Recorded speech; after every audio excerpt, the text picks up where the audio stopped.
Okay, we are live now.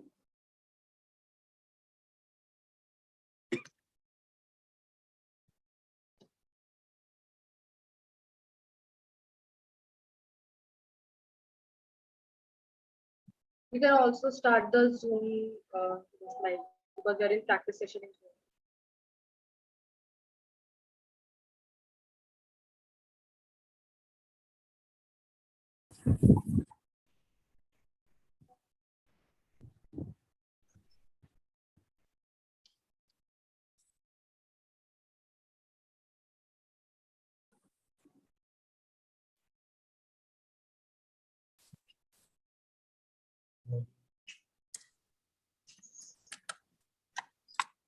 Yeah. Robert Dollar job.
So hello and welcome everyone to our international case presentation competition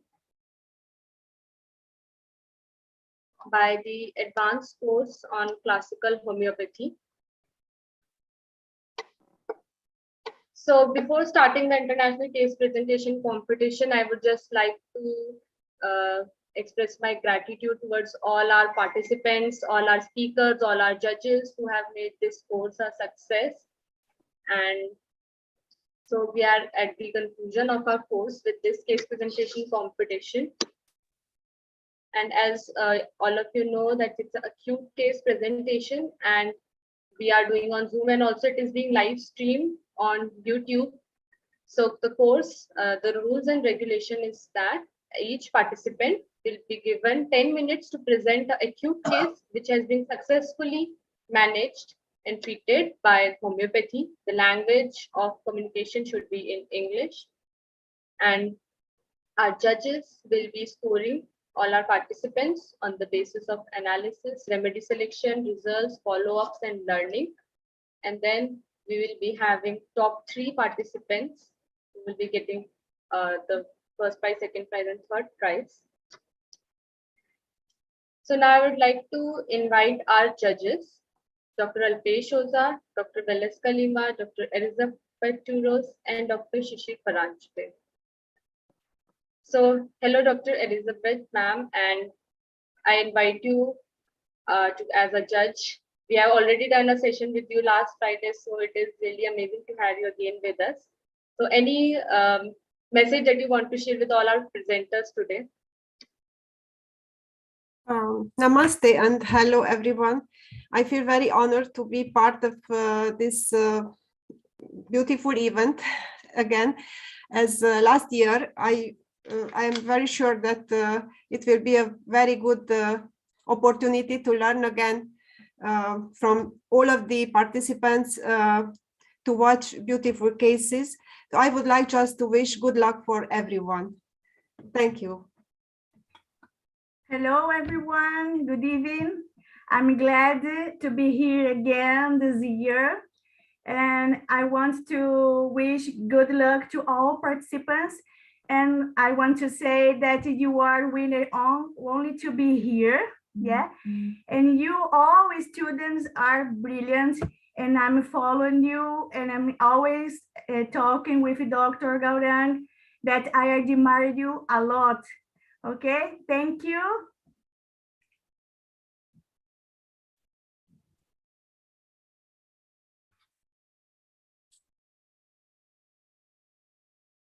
Dr. Srishti, you're muted.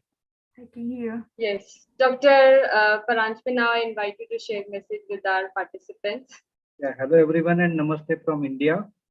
And it was a nice journey till date with you all, and this International Academy of Homoeopathy. I just want to say best of luck to all the participants and future homeopaths. Let us do it for homeopathy.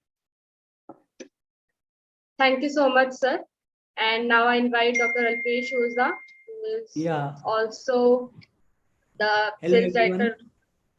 And Dr. Alpesh Oza has also kept a special prize for our participants, which we'll be announcing. Yeah. So it's a pleasure to see everyone presenting over here. This is just the first step. I think everyone who even did the course is a winner, because you have learned a lot of things, not only from one teacher, but from many teachers from different parts of the world.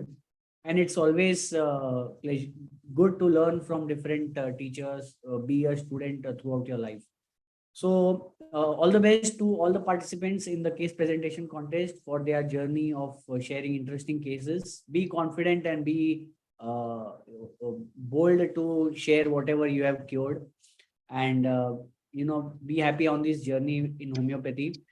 As a mark of gesture for the winner, we have announced one student edition for 6 months from Synergy Homeopathic Software. So as the presentation progresses, depending upon how everyone is rated from all the speakers, you will get the markings in the end. So all the best. So thank you so much, judges. And with your permission, now I commence the presentations for today's case presentation competition. You can proceed. So we have first presenter, Dr. Nitin Sanmukhani with us. So Dr. Nitin, you can turn on your mic and camera and start with your presentation, please. Yes. It is showing that you cannot start your video because host is disabled. Yes, Dr. Nitin, I will just give you access for it. You can start your camera now. Yes. And you can start sharing your screen also.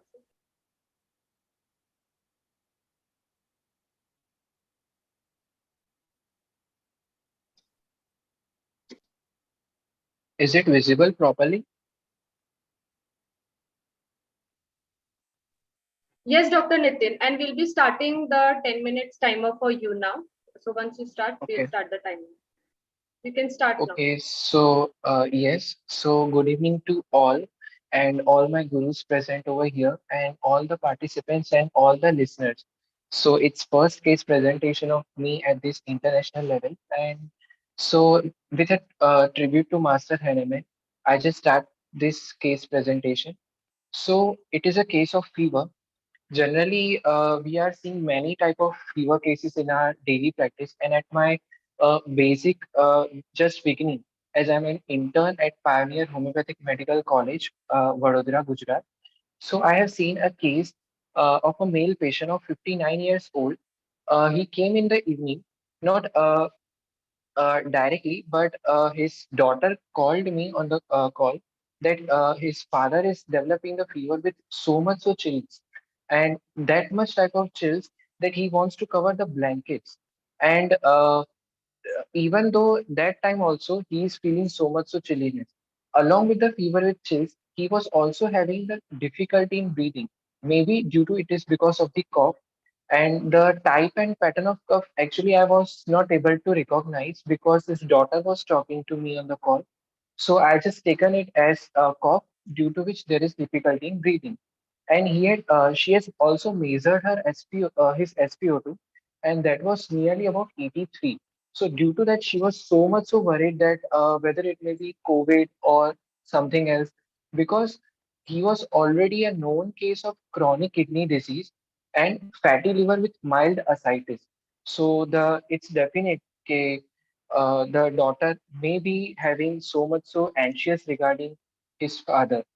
So although along with this, his serum creatinine was near about 2.8 always, and he had also gone with the urine analysis that evening only, and it was showing that there is an albuminuria with pus cell near about 5 to 6, RBC 3 to 4, and CRP around 56. This all the indications are clearly marking for the infection. And after that, he is also his daughter told that he has also got the same problem, this type of fever, which is 2 to 3 times in the past also. And his lab technician also told that they should go with the COVID reports because the January was a time, January 22 was a time nearly of some COVID cases were there. So they were worried that whether we should go for the COVID report or not. So she asked for the help to manage at that time only because in the evening, if you are going to any allopathic hospital, so they will directly go for the admission in the hospital. So they were worried. So that was the case, and nothing much more in it. So I gone for the analysis. There was no much rubrics available in it or any marked symptom based on which I can select. So I started referring as it was an acute and very less amount of symptoms available. So I used the Fatak repertory, and one thing I just took up from the case that was albuminuria, which was highly marked, along with which there was infection. So I gone through whole the rubrics of albuminuria in the Fatak repertory, and I got one that is albuminuria septic, which covers the whole condition of patient. I think that albuminuria is a present state, and along with the septic, septic indicates the infection. So UTI infection along with the albuminuria was the state of patient, and surprisingly, there was only single remedy that is carbo veg. So if I think regarding carbo veg, I got some understanding that along with the UTI and albuminuria, it is also covering the sphere of action. As per CM Boga, the respiratory system is having marked action by the carbo veg. And even we also know that SpO2 was also low of the patient. And because of the slowness in the circulation, maybe there was chills also. So according to that, I just selected carbo veg for the prescription. So on the 17th Jan at that time, around 8 o'clock at night, I prescribed Carboveg 201 dose and told his daughter that you just report me in the tomorrow morning. So on 18th Jan morning, she told me that there is no fever and cough is also reduced due to which there was breathing problem. But she didn't measure the SpO2 yet. Chilliness was also reduced. So I thought to again repeat one dose of Carboveg 200, and she reported me in evening that sometimes coughing is present, but it has markedly reduced. And SpO2 that time she had measured that it was around 92. So as the condition was gradually improving, so I just again gave one dose as a repetition. And in the next morning, 19th January, she reported that there's no complaint. And after she just talked with me, along with that, his father also talked with me and told that he is now feeling much better. There is no problem in breathing as was 2 days back. And along with that, there is no fever and no chills. So for as this is clearly indicating that there is no requirement of medicine now, as Master Hahnemann is also told that you just stop when the improvement is completed. So the SACLEC was given, and that too also for as an SOS purpose, that when it is required, you should take, otherwise no. So that was a case, small. Thank you for the case listening. And the learning from the case was that we can, at the beginning level, I can get a confidence much more because using Patak repertory and that too the single remedy rubrics, we can develop confidence in it. So that's all from my side.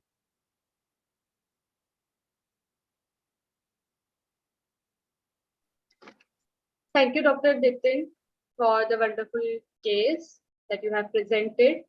I would just like to ask our judges if they feel there's anything that they want to ask. We can ask few questions as we have time.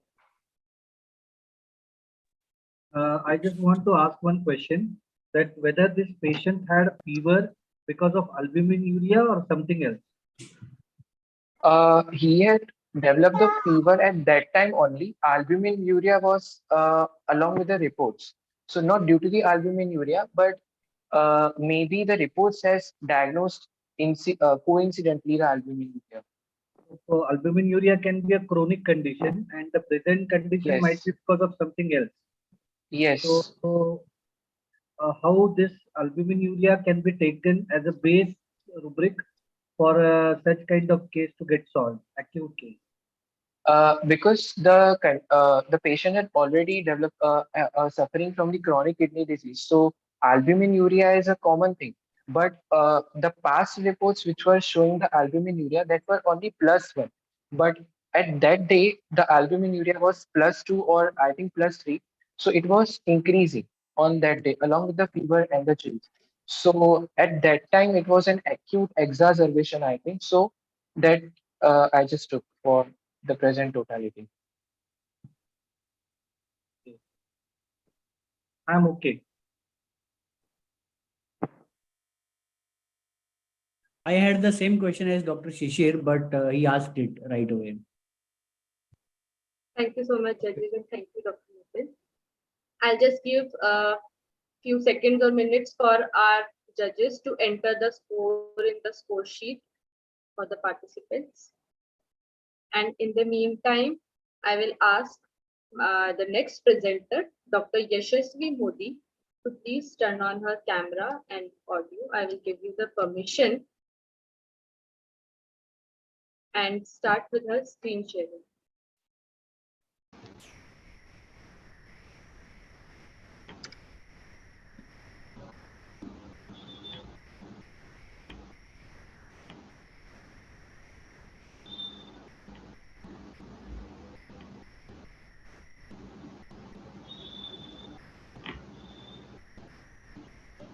Dr. Yashasvi, you can start your screen Yes. sharing. Yes. I guess it is visible now. Yes, Dr. Yashasvi. So you can start and we'll start your time for the 10 minutes. You are okay. Should I start? Yes. Okay. So hello and very good evening, all of you. I should start my presentation with reverence to our master, because whatever we are today is just because of our master Samuel Hahnemann sir. Let's humbly dedicate our efforts for homeopathy as an eternal tribute to him. Jai Hahnemann, Jai Homeopathy. So I would like to present a case of fever. Mrs. M. Modi, 51-year-old female, teacher, my mother. Case of sudden feverish feeling since 26 July 2022, Tuesday evening. Her temperature was 99 degree Fahrenheit. There was a small history. Her cousin sister died on Friday, so she went to her native place for funeral rituals. She was already having some issues with her siblings, and there happened some quarrels with some reasons that trigger her a lot. Constant thoughts were like these: why should they do? Why they do such things with me? Why even my mother ignores me like this? Why they don't understand me? What is my mistake, etc. So the things were like that. The things were not as per her wish. I thought silent grief has triggered, and that breaks her down. So I give that moment her Ignatia 200 wonders in water potency. Next day morning, she was not feeling good. Severe bursting headache with feverish feeling. Urine, frequent profuse urination since she was feeling feverish. Sleep was disturbed due to frequent urination. She wants to keep quiet and calm environment and wants to take rest. Thirst was adequate and thermally she was feeling chilly. So, as Ignatia wasn't matching with the above totality, I decided to go with the presenting totality, and I would like to change the prescription. So here you can see the repetization chart where I had take the rubrics like quiet wants to be, repose, tranquility, desires, head pain, fever during aggravation, bursting pain, bladder urination, frequent fever during aggravation, and fever with chill. And the belladonna was covering this all the rubric. So I thought belladonna should give her. That time I give her belladonna 30 on 4 hourly basis, and I advise for increase the water intake because she was having the frequent urination on hourly basis. The next day morning, I took up the follow-up. As she was my mother, I was constantly observing her. Next day, what was happened in previous day? So there was 101 degree Fahrenheit fever in midnight around 4 a.m. So belladonna 201 dose in water potency was given. Sleep was disturbed. She was feeling profound weakness. Urine frequency was as it is and profuse flow. The belladonna did that, it reduces the intensity of that headache. Appetite was decreased and doesn't want to eat anything. So belladonna 30 in 4 doses and belladonna 200 in 1 doses was already given till noon. But that was no satisfying improvement I can see. So what should I do? I was not getting any clear picture and she was also not complaining clearly. So I should think I should go with the proper case taking. So this is the case taking. Fever, it starts with the slight trembling, chill from the feet, wants to be covered, and it was followed by sudden heat. There was no stage of perspiration. She was feeling numbness and severe chill at feet. She was feeling heat in her mouth and in hands. And this thermally makes her very discomfort. So physical journals was like this. Thermally, she was severely chilly, appetite was severely decreased, she doesn't want to eat anything, bitter taste in mouth, constant nauseating feeling, nausea on seeing food after eating anything. There was nothing any specific in desire aversion and thirstless. Urine 12 to 13 times in last 24 hours. It was white in color, frequent profuse urination and weakness after urination. Bowel was soft but unsatisfactory stool. Perspiration no present. Sleep disturbed and unrefreshing dull feeling. I asked, which type of dreams you are getting? She telling, the cousin which recently died, her 1/4 of body is still remaining to burn. I am doing calculation at station like this. So in dreams, she was constantly feeling like continuous countdown was going in her mind, constant calculation, and such dreams are coming from since 2 days. And I asked, what is the effect of this dream on you? There was no any effect of dream on her. On examination, I found the vitals were normal, but her hands were hot and feet were very cold. Acuteness of all the strong smells was present, and she was feeling better in open air and quiet environment. So the effect that occur in her native place, Baroda, she tells, अब मुझे उनके साथ उनके siblings और उनके mother के साथ कोई भी रिलेशन रखना ही नहीं है. अगर वो लोग सामने से भी अप्रोच करेंगे तभी मैं उनको निग्लेक्ट कर दूंगी. अब मुझे उनके साथ कोई फर्क नहीं पड़ता, कोई नहीं लगते वो मेरे. So these are the points that are which me telling that they are nothing to me and I don't want to keep any relations with them. She was weeping while telling these symptoms. So, what do you feel right now? I asked, what do you feel right now? जीवन एकदम नीरस लगता है.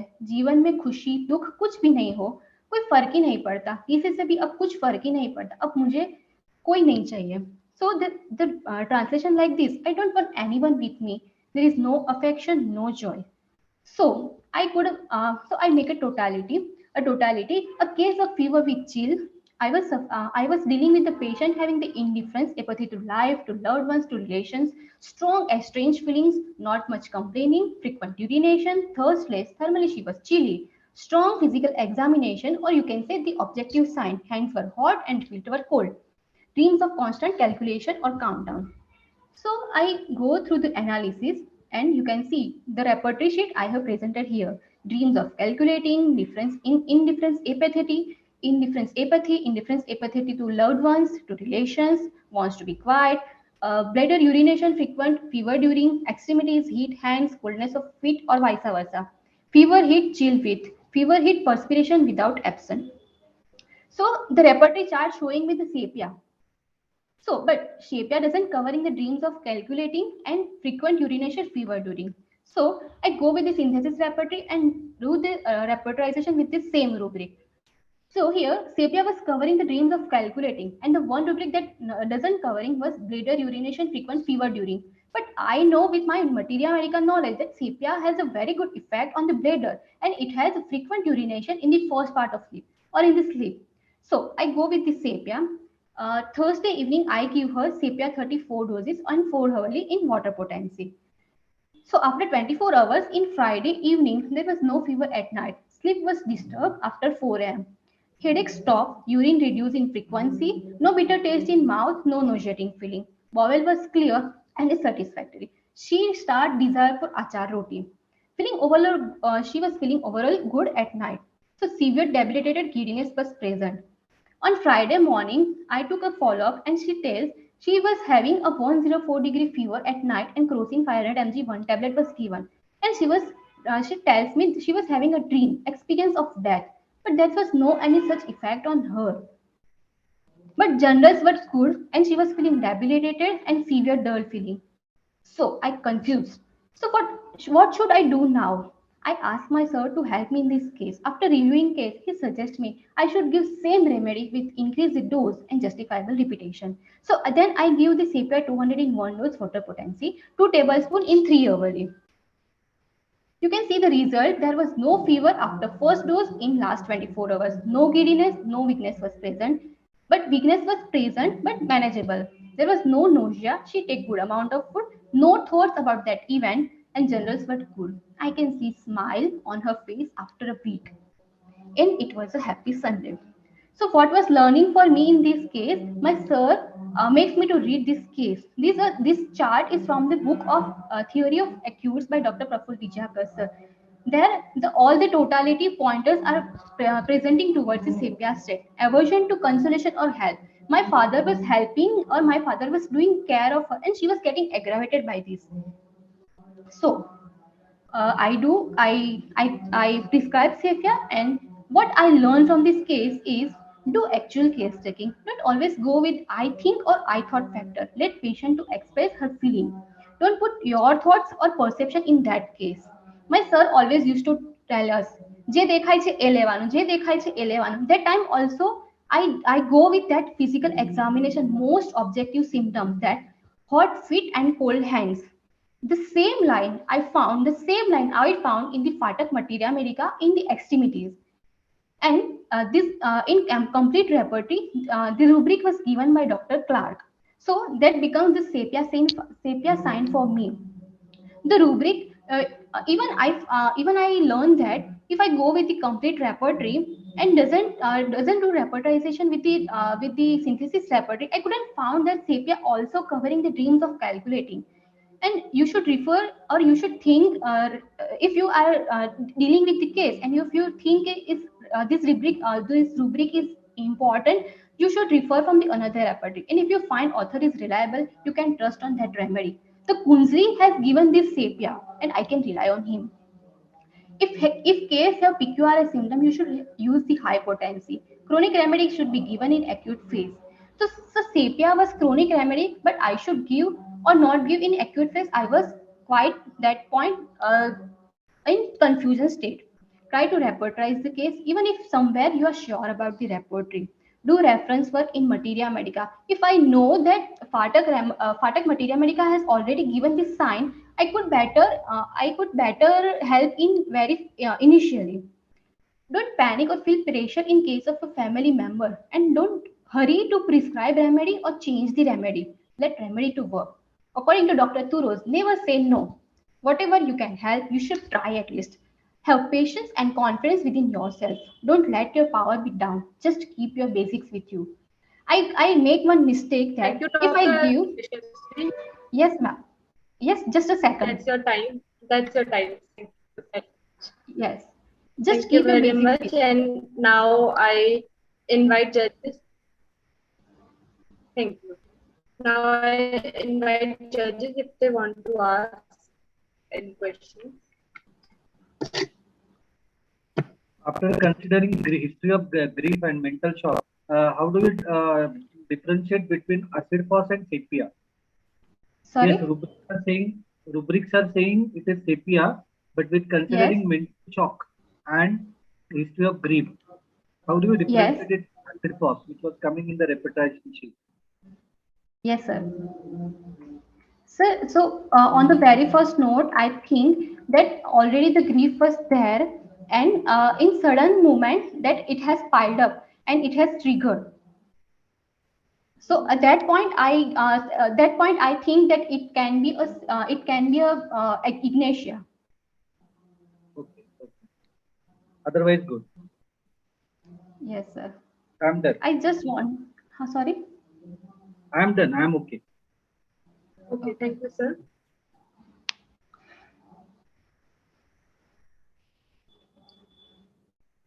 So thank you, Dr. Yashasvi. And I will give few seconds to our judges so they can enter the scores. And in the meantime, I asked Dr. Nandini Jadhav to be ready with her presentation. I will share her screen so she can turn on her audio and video.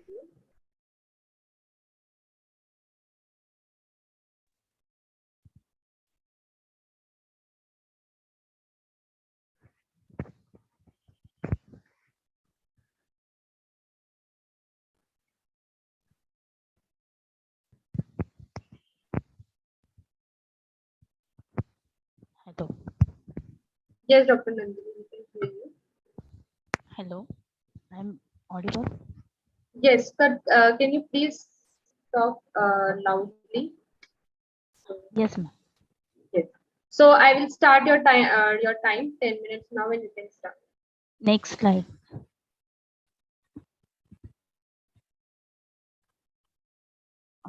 Good evening, all.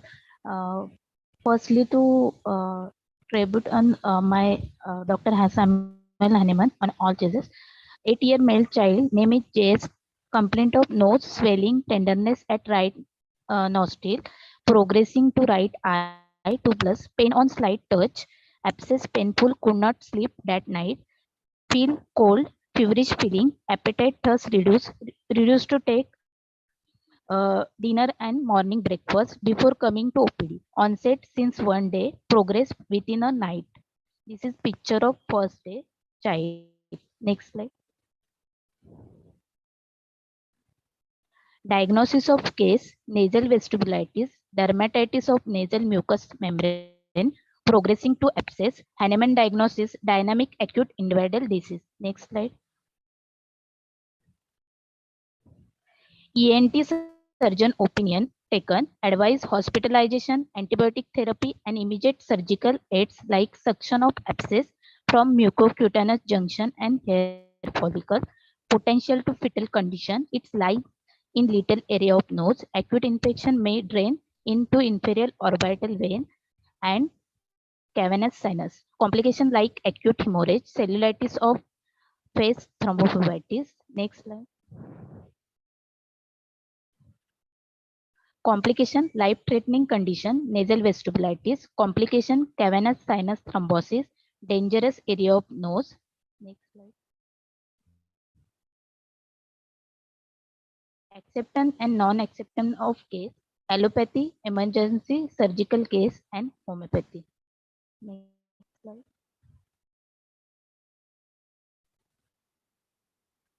Next slide.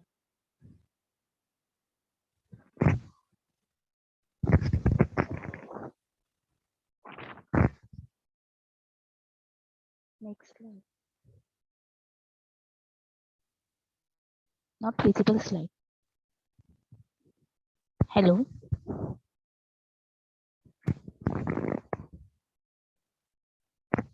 Hello. Hello.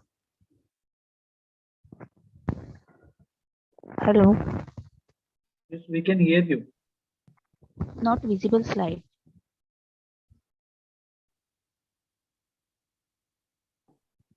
Don't waste time. You can go ahead. Not slide visible.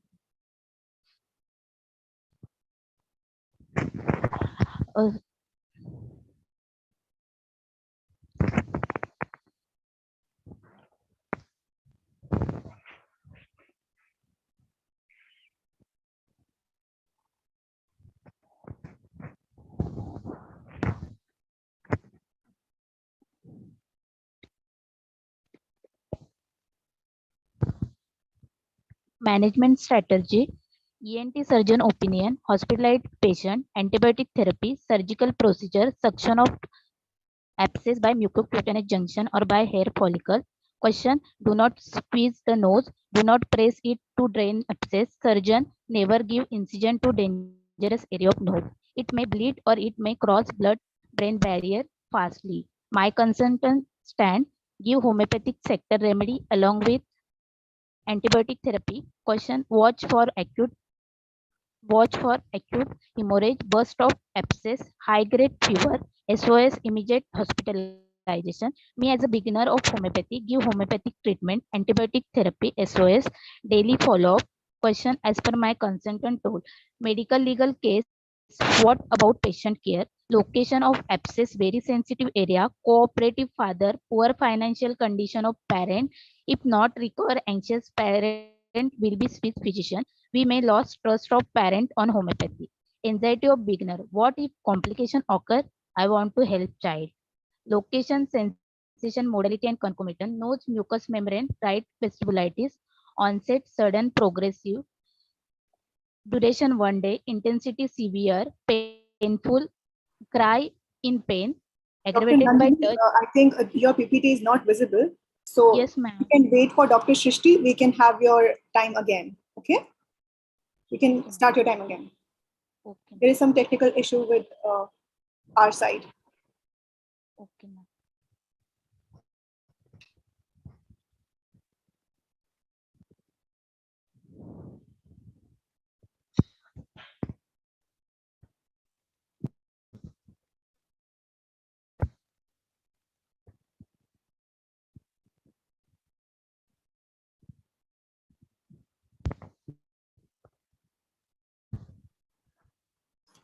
Dr. Shafana, if you're ready, you can just turn on your video and we can start with you. Dr. Nandini, we can take you up at last. Okay. Okay, ma'am. Thank you. Okay. Thank you.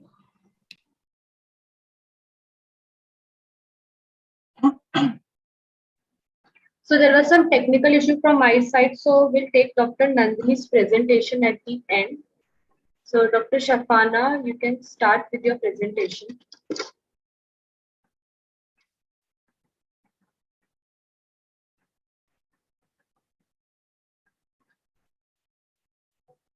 Doctor, I'm not able to start my screen, share my screen. Yeah.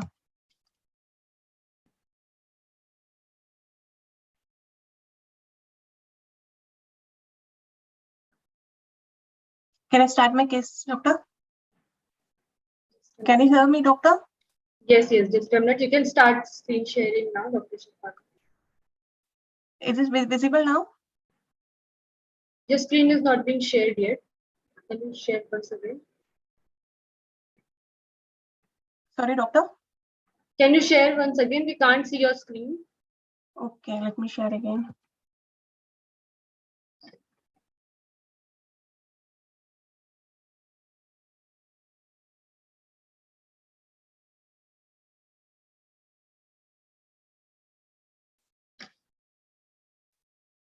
Can you see, doctor? No, Dr. Shafana, please. Yeah.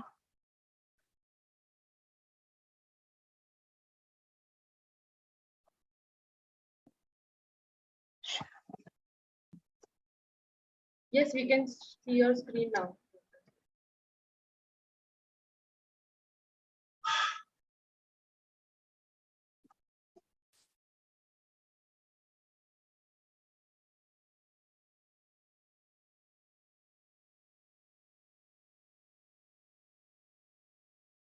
Okay, Dr. Shafana, so you can start. Okay, doctor. Good evening to all. Today I'm going to share my case of jaundice with acute abdominal pain. It's a case of 21 years female, have been diagnosed with jaundice, presented with the complaints of acute abdominal pain. Actually, she was came to me after 1 day only. Before that, she was diagnosed because she has a complaint of nausea and vomiting, and the stool colors are changed. Also, she has a mild abdominal complaint. So she went to the allopathic doctor, and she have been diagnosed as jaundice. And after that, they gave us some medicine. After taking that medicine, in the morning, the patient developed the pain in the abdomen, severe abdomen pain. So the patient called me, mom called me in the video call. While observing in the video call, because I have to observe everything in the video call only. The patient was doesn't speak anything, so I asked mom to show her. While seeing her, she was lying in the one side on the bedroom with the legs are drawn upwards and her heads are towards the legs with the position of bending double, and also asking her mom to apply some pressure with her hand with some warm water bottle application also there. So I was asked her what's the feeling of her. She was not able to explain anything, and all the complaints are given by mom because she was very exhausted and tired.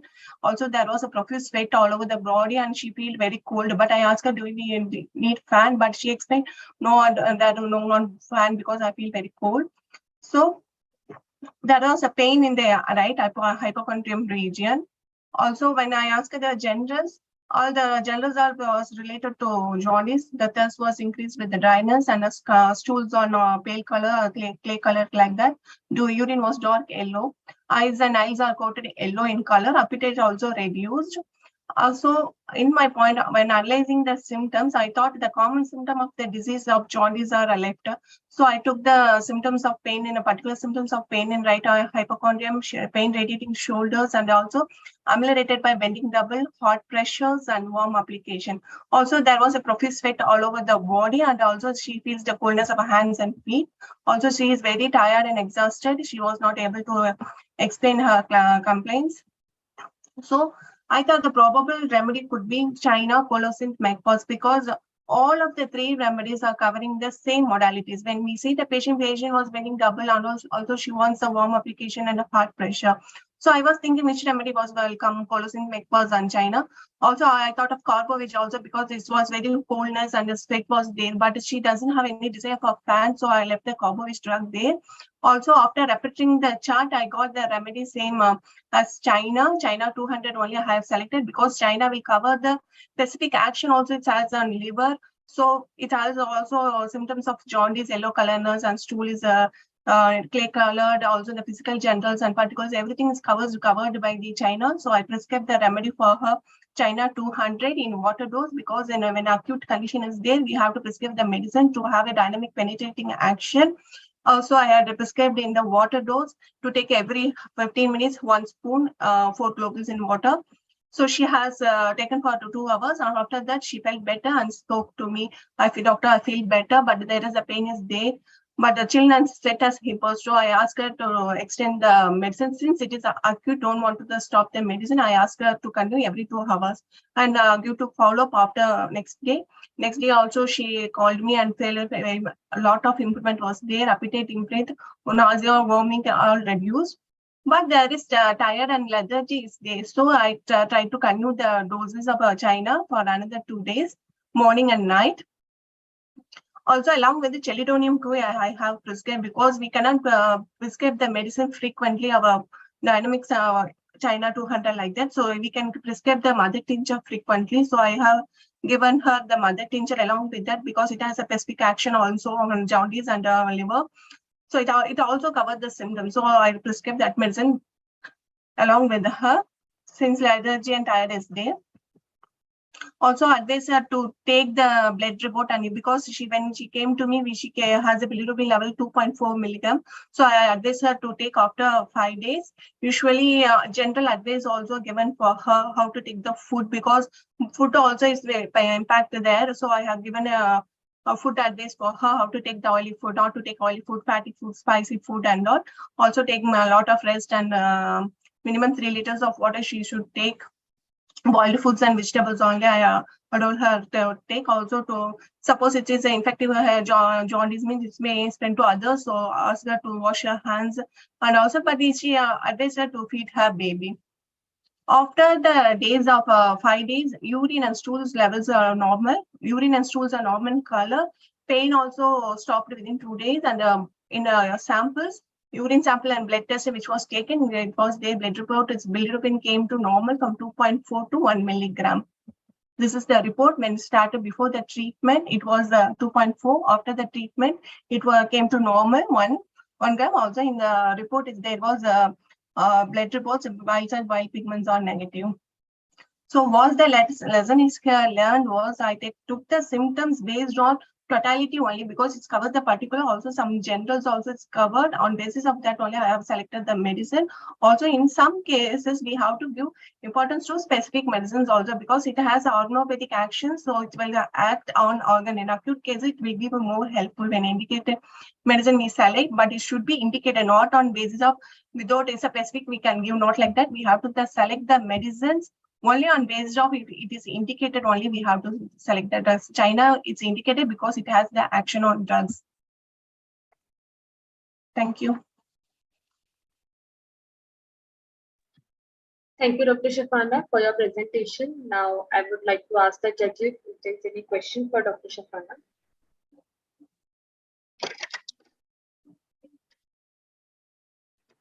Can you please show us the repertory sheet again?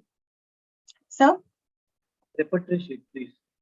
Yes, I have done the repertory also. Based on the repertory, particulars and generals only, I selected the Repertory China. sheet. I just want to see the repertory sheet. Sure, sir.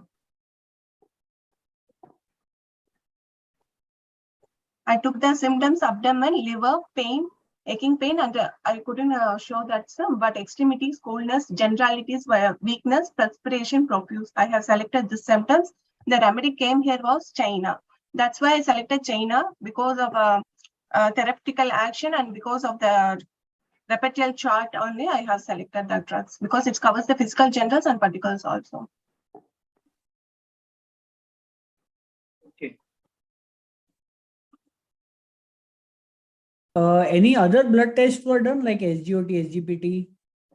Actually, I told them, suppose if it is not reducing after 5 days, I advised them to take SGOT, SGPD, but before that it came to 1 milligram, so I didn't insist them to take, because in infection case, it will be more than a 400 or 300 will be there. Also, it will take almost 1 month to get reduced. If you take SGOT, SGPT also, it will take some time to get reduced. But the patient was satisfied with 1 milligram, so they were okay, they accepted the condition. Also, I prescribed the gelitonium Q for another 1 month because it may liver take some time to recover. So I asked the patient to take gelitonium Q alone for 1 month and mother tincture. Okay. Thank you, doctor. Thank you, Dr. Shafana. Thank you, doctor. Now I ask Dr. Gina to start her mic and camera. I'll give her the permissions to start her class. You can start sharing your screen as well, Dr.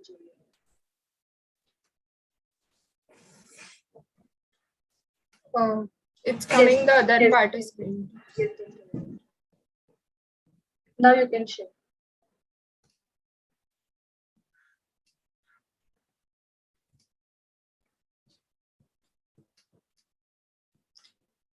I can start? Yes, you can start. Good evening, everyone. Thank you, judges and Gaurang sir, for giving me this opportunity. So this is the case of acid reflux. A 25-year-old male having episodes of vomiting. Onset, it started suddenly, duration since 15 days. Progress was same. Vomiting after eating or drinking, and mainly he cannot tolerate anything in morning. And then throughout the day, he is normal. There is no vomiting. Heaviness in stomach, feel hungry after vomiting, want something to eat. It's aggravated after eating, brushing, morning, water, and ameliorated by vomiting. The heaviness, and in general, he feels better by vomiting. Although he had a complaint of vomiting, but he is better by vomiting. General's appetite is reduced. Taste, everything tastes sour. Whatever he eats, he gets sour taste. Thirst, normal, it's 3 liters per day. Desires, nothing specific. Aversion, nothing specific. Urine, stool, sleep, everything was normal. He is calm but anxious and confused as the vomiting occurs only in morning. And there is, throughout the day, he is normal. So examination, pulse was 70 per minute, temperature was normal, BP was also normal. Systemic examination, there was only mild tenderness at epigastric region. So to know more about him, I asked him about his dietary habits. He usually wakes at 10 a.m. and have breakfast, but since 15 days, as he had vomiting, so he was unable to have anything. Then at 3 to 4 p.m., he has lunch, which includes roti, sabzi, rice, dal. Then at 6 to 7 p.m., he has some outside food like wafers, vada pav. And at 10 o'clock, has usually roti, sabzi. And there was no form of physical exercise as he was too busy with his shop. So the totality which I took was feels hungry, vomiting after, then vomiting ameliorate, everything tastes salts, vomiting in morning and vomiting eating after. So this is my repertory sheet. Vomiting, vomiting general morning, vomiting general eating after, vomiting ameliorate, sore food taste, and appetite which increase in general eating after. So to know in this, I was getting tobacco, but I was not that sure. So I wanted to know more about it. So I had to differentiate it from arsenic, nux vomica, and pulsatilla.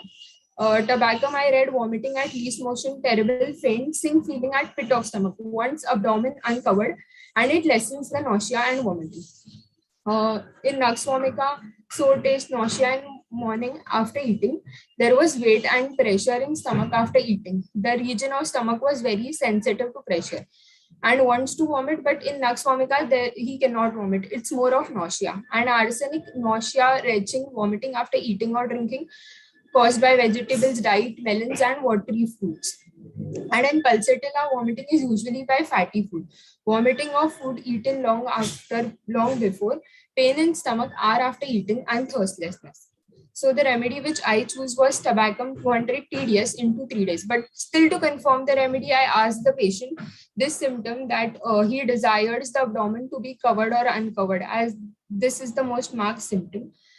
So the patient told that he requires it to be uncovered. Then I was very sure of prescribing the medicine, and dietary changes, which I told the patient, instead of junk snack, he can have healthy options like bale, vegetable, sandwich, fruits, and he can avoid spicy food for a few days.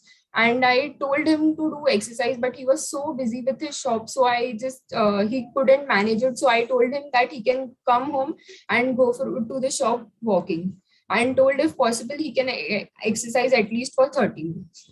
Then this was the follow-up of the patient. This was follow-up after 3 days. So I asked him about vomiting. The patient told it had completely stopped. He feels better now. And he took the medicines for 3 days. And then I asked him if he has any symptoms. He said there are no other symptoms. So I told him to stop the medicine. And this was the follow-up after the 5th day of the prescribing, when he was not on the medications. So he told me everything is normal, and the medicine had really worked well for him for this case. And this was the testimonial from his wife, that homeopathic is really magical. She used to see her husband in trouble for 10 to 15 days, and your medicine has helped him. And within 3 days, he has completely recovered now well. And my learning from the cases, I learned about the remedy tobacco and its indication in vomiting, as I have mainly seen it prescribing in vertigo cases, but I have never seen it prescribing in such cases in acid reflux, and learned the importance of specific questioning in case to confirm the remedies, as in acute cases, we usually have less time and we need to be completely sure of the remedy. So this is my learning. Thank you.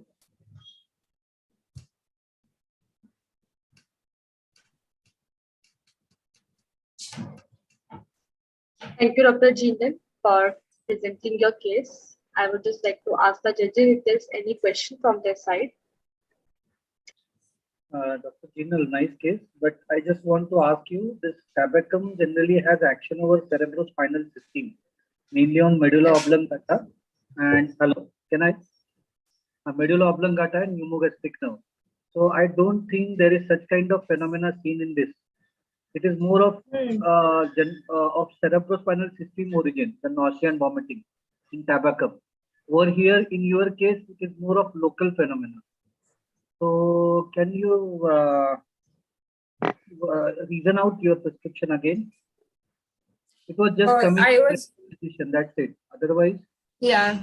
I was actually same answer. I had the same question because I had seen prescribing in such cases, but I had read it in Boric also, and the symptoms was very much prominent. And I was thinking of giving nux vomica, but the intensity wise, I thought the tobacco would cover it more. So I thought I would prescribe tobacco and see, as all the symptoms were matching. And the modality was matching, so I thought I should take a Bonninghausen approach in this case. If the modality is matching, I thought of prescribing it. okay, well done.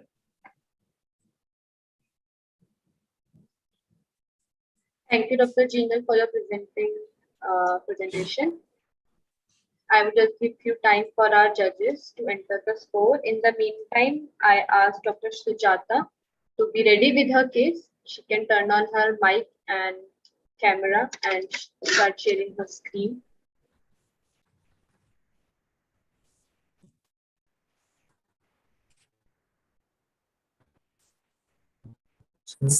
Sure.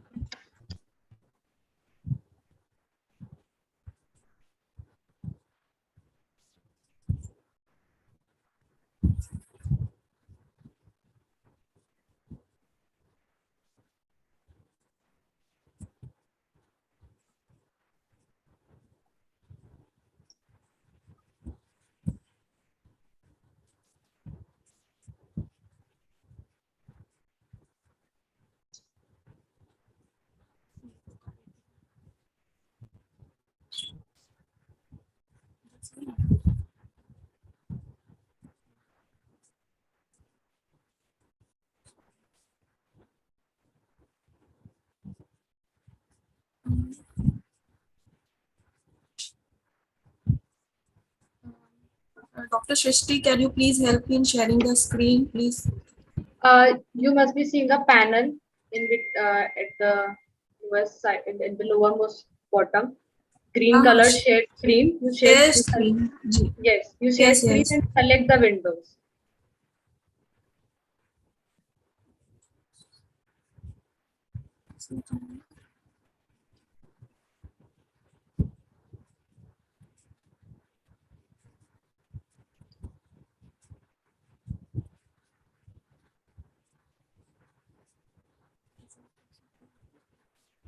You open your presentation first, Dr. Sujatha, in your system, and then you can share and complete and directly go there. Okay, okay.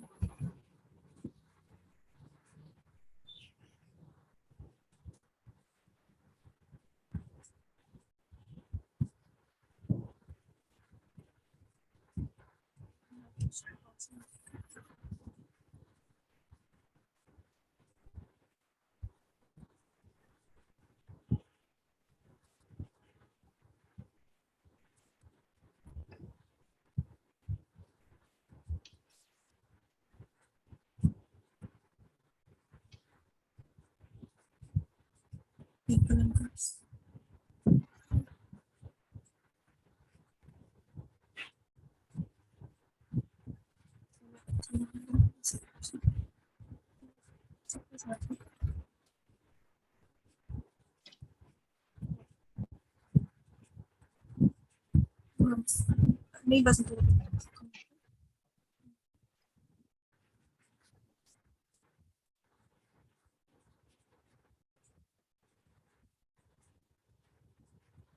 Dr. Sujatha, if there is any issue, you can send me and we'll share your screen at the end.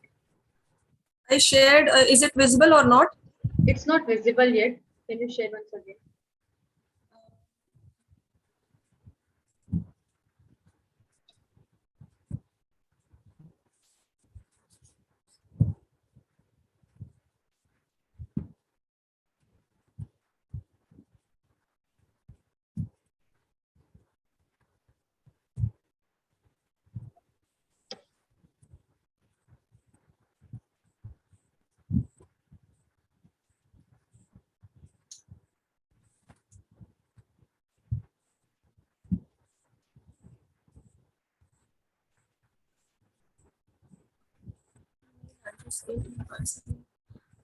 I'm not able to share my screen. Okay, Dr. Sujatha, you email me your final presentation, and at the end, we'll keep your presentation. Okay. Okay, okay, ठीक है. So, judges will be, because of the technical issues, Dr. Sujatha will continue your presentation at the end. So, I invite next presenter, Dr. Farhen Iraqi, to start her presentation. Yes, yes. Let me first share my screen.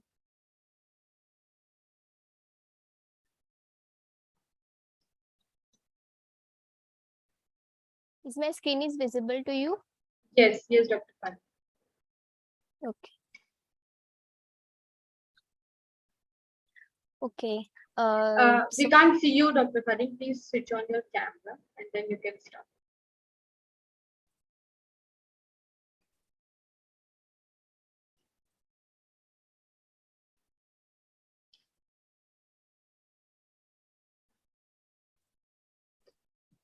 Hello, Dr. Farhen. Yes, yes, yes.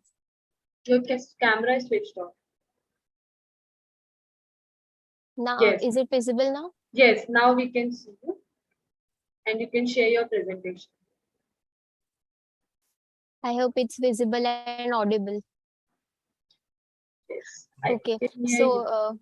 so Your- first of all, Your screen is just showing your desktop, not your presentation.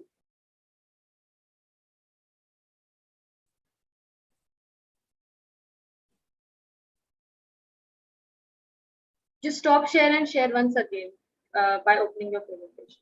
okay.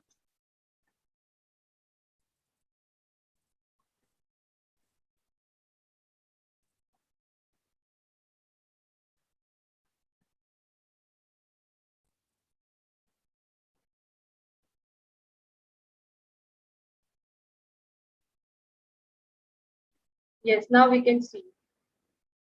It was visible earlier, but it hasn't. You can share once again. Yeah. So, hello can't and see good the evening, PPT. everyone. We can't see the PPT. Yes, it was visible only for a few seconds before. You stop share and then start again. Okay.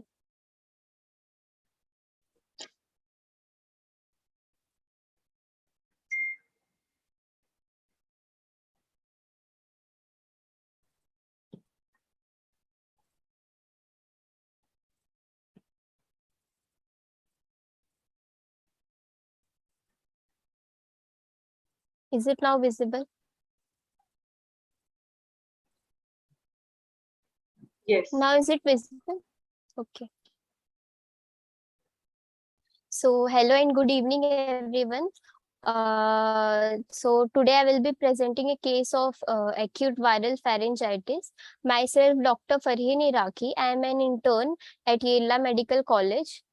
So let's begin with the case. So on 28th July, a 9-year-old female girl came to my home with the chief complaint of sudden fever and sore throat since morning. So her sore throat was aggravated by swallowing. She was feeling intense heat on her body. There was no headache, no chill, thirst was absent, and malaise. There was also malaise, appetite reduced, and child was weeping with pain. The pain was very intense. So mother gave me history about the child that a day before she was fine and she was playing. On awaking in morning to get ready for her school, she found that her body was very hot to touch. So her mother gave her paracetamol syrup and sent her school as she has to submit her project on the same day. So within 1 hour, her fever got reduced. But when she came home in afternoon from the school, she had intense sore throat and her fever returned with greater intensity. So, and also her activity was reduced and she became extremely thirstless and she even feared to drink or eat anything. When she came to me, she was looking very drowsy and weak. And I keep probing to say more about her complaint, but she was not willing to answer. And I was not getting the causative factor or more symptoms in the case.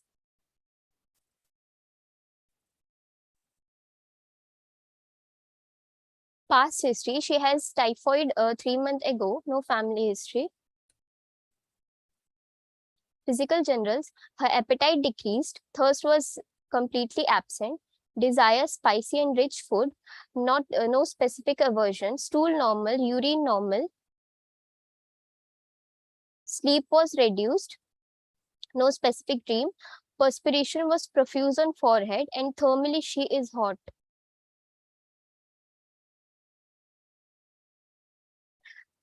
At the mental level, I didn't get much symptom because she was not ready to speak. I probed much, but I didn't get anything. Only the thing I was getting that while narrating her symptoms, she was weeping while narrating, and the pain was very intense. On examination, her body was very hot to touch. Even when I touched her throat, it was extremely hot. Skin was dry and burning hot. There was mild congestion in her pharyngeal mucosa. No swelling in uvula. Tonsils were normal in appearance. Vital data. The temperature was 102 degrees Fahrenheit. Pulse was 82 BPM. Respiratory rate was 16. Blood pressure was 110 by 70 mmHg. So diagnosis was acute viral pharyngitis. Here I would like to stress on the fact that we as a homeopath don't put much importance to diagnosis, or it's very important to differentiate between viral and bacterial infection, as it will not give more on it will not help us in selection of remedy, but it will help us to know the course of disease, to know the duration and its severity of disease. Though it is a viral infection, but we can cut down its course of duration by by the proper homeopathic remedy. So it's very important to differentiate between viral and bacterial infection in homeopathy also. So here's the acute totality. Fever without chill, thirst absent, appetite decreased, sore throat was aggravated by swallowing anything, even drinking and eating. Burning, there was intense burning heat of body. I actually touched her body. It was extremely hot to touch. Even the throat was very hot to touch. So sore throat in pharynx, skin was dry during fever, weeping from pain. So I used bogus approach, as there was a very few characteristic symptoms at the physical and general levels. I was only having the generals, prominent and characteristic generals, and one characteristic symptom, that was heat was very much and much prominent. And Boger gave more importance to pathological generals, as my case was also was more of common symptoms, and there was very few characteristic symptoms. So I used synthesis repertory to repertorize the case, and I gave much importance to generals, then to modality, then to local symptom, and lastly for comparison, the mind.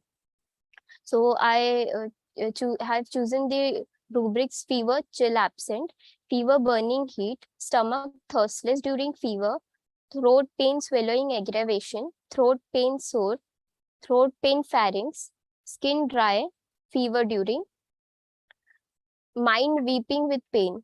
Here I want to emphasize that I have not taken perspiration as a symptom, because I have asked, when I first time asked about the perspiration, the child has said that yes, I am having profuse perspiration. But while telling the same complaint to her mother, she told that no, my sweating is only mild.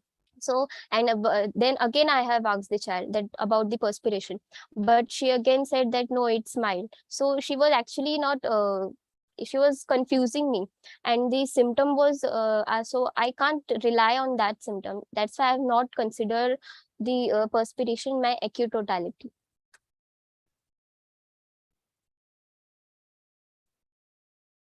So this is the repertorial result. The as you can see that belladonna is covering all the symptoms with greater intensity. Next closer remedy is aconite, but I will tell you further why I have not chosen aconite over belladonna.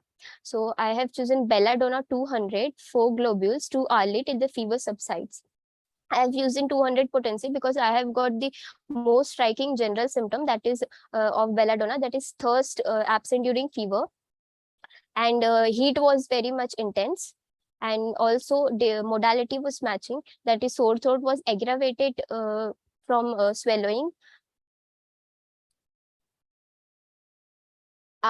Generally, I use this pain scale to know the degree of intensity of symptom, intensity of pain.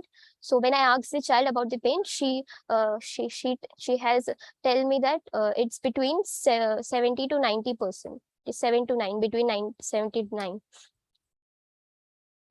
So next morning, she came to me, and her mother told me that fever came down to normal, and the child was completely afebrile within only 3 doses of belladonna in too early. And the pain was reduced by 60%, thirst was returned to normal, and appetite improved. So here I got Kent's fourth observation, that is no aggravation with recovery of the patient, which means that the remedy and potency was correct with good prognosis. So I reduced the dose to 4 globules thrice a day till the pain subsides, as she has improved drastically. So, and SL BD for 2 days. So next day, on 30th July, there was no pain in throat. Her activity improved, and child was playing and talking. And on that day, she was even asking questions to me. Whereas on the first visit, she was not speaking, and she was not willing to speak anything. When she was not telling me the symptoms properly. So, belladonna. So I have chosen belladonna because belladonna is indicated in acute and sudden violent onset.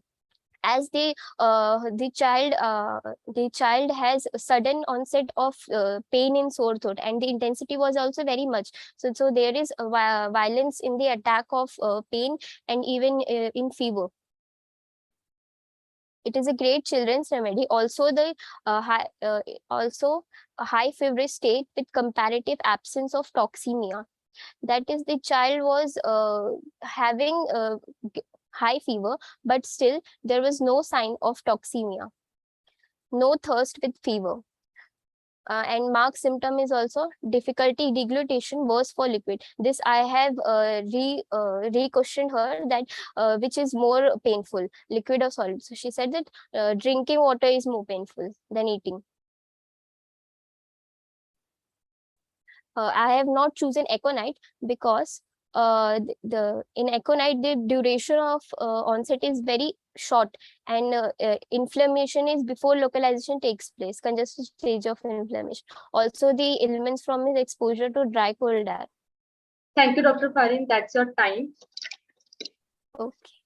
I invite judges if they have any questions for you. So it's good that Aconite belladonna does help in fever, and we all get highly excited because such cases improve. But since when you started your presentation, you mentioned something that she was not answering, or she answered half and then she couldn't answer. So I was thinking you will take some approach and lead to something like phosphoric acid or urnic or something like that. No doubt it's a good case, but just I want to tell everyone that there is something which also happens before fever and during the fever stages in physical particular symptoms, apart from the pathological symptoms what you took. If we see that, it would be much more beneficial. Belladonna will come, Aconite will come, but prescribing it on those basis of typical fever symptoms, and not swallowing aggravates or something inflammatory fever and all, fever without chills, with chills, will transform your practice. Like for example, pain in the legs just happening before fever, it has only nux vomica, or for belladonna, perspiration absent, present, and Aconite you can differentiate accordingly. Okay, so it's a good thing. Your presentation was good. Just I wanted to give this comment for everyone, generalized. Yes, sir. Thank you so much, sir. Thank you so much. Farhen, I just want to ask you finally which approach you have selected and why. Sir, I have used bogus approach as I was having very few characteristic symptoms, and the case was having more generals and pathology, and it was directing me towards pathological generals. Yes, sir, I have represent the reprised case from synthesis. Generally, whatever approach you select, it's better to select the same repertoire, which is having such kind of philosophy behind. Okay, nice. Okay, sir. Okay. Thank you, sir. Thank you so much, sir. Now I invite our next presenter, Dr. Sham, to start her audio and camera and share her presentation. Am I audible? Yes, Dr. Sham. You can start your video as well. Everything is perfect now? Can you just tilt your camera slightly? We can't see your face completely. Yes, now we can see you. Is it okay? You can start. Yes.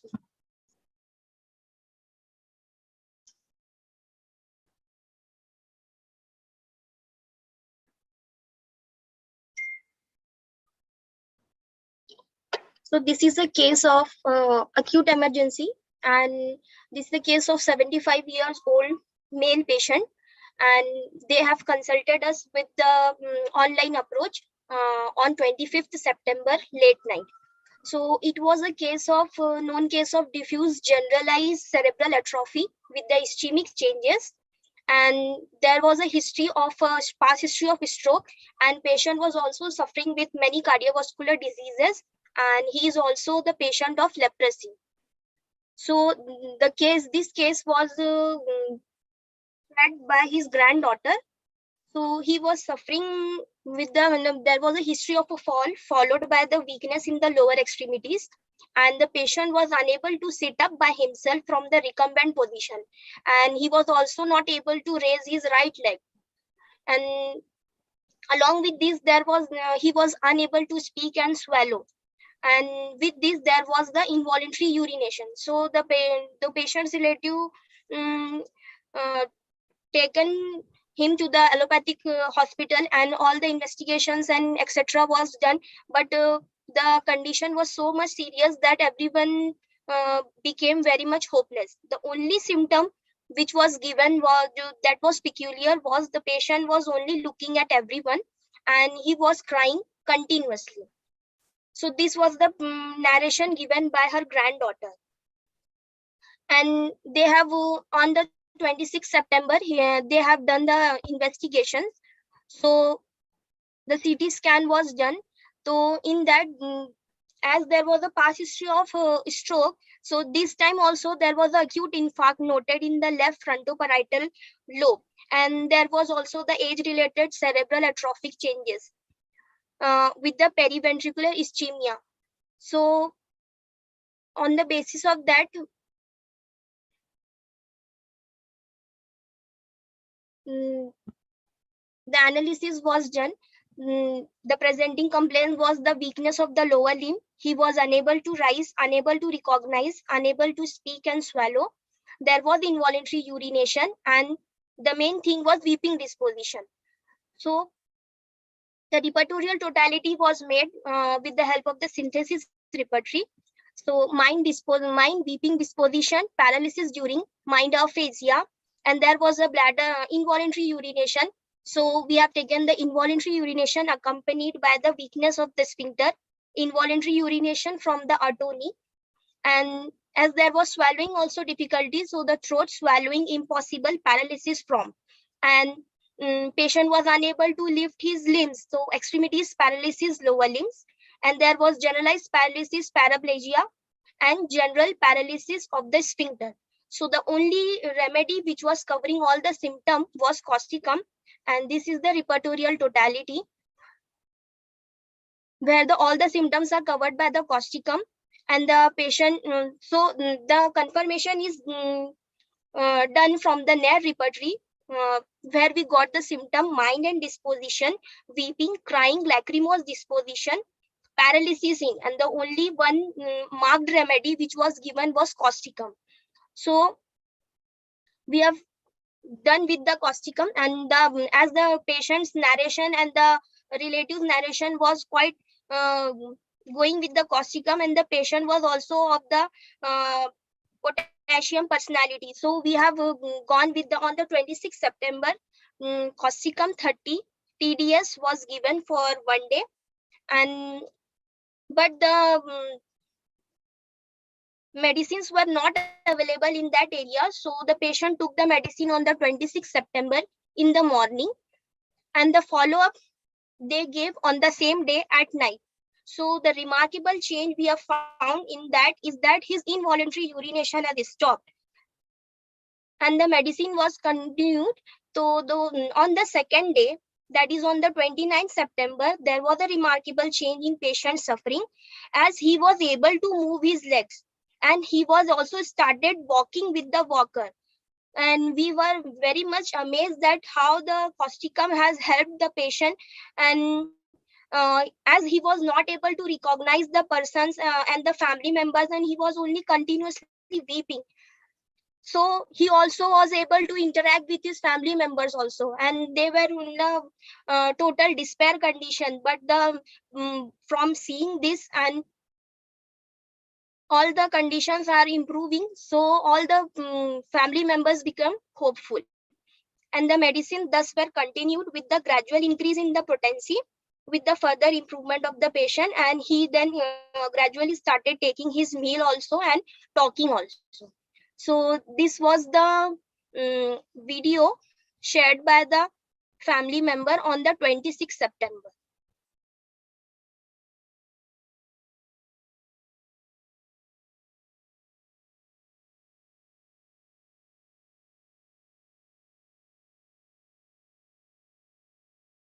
Here we can see that he is able to walk with the help of the walker, and this right leg was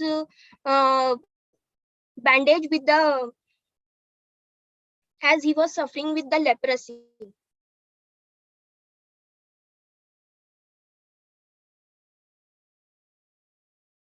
And this is the next follow-up on the 6th November.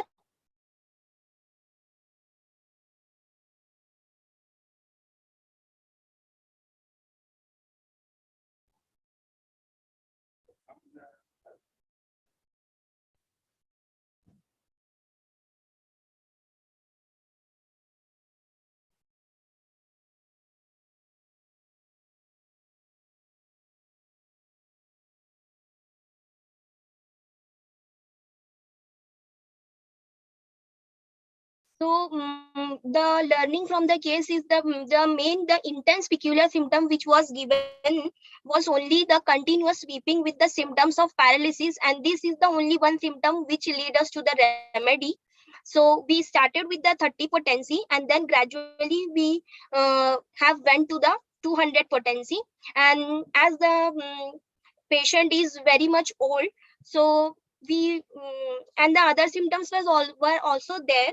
So we not going with the 1M potency, we have gone with the LM potency, so that the chances of aggravation is negligible, and the remarkable changes were noted.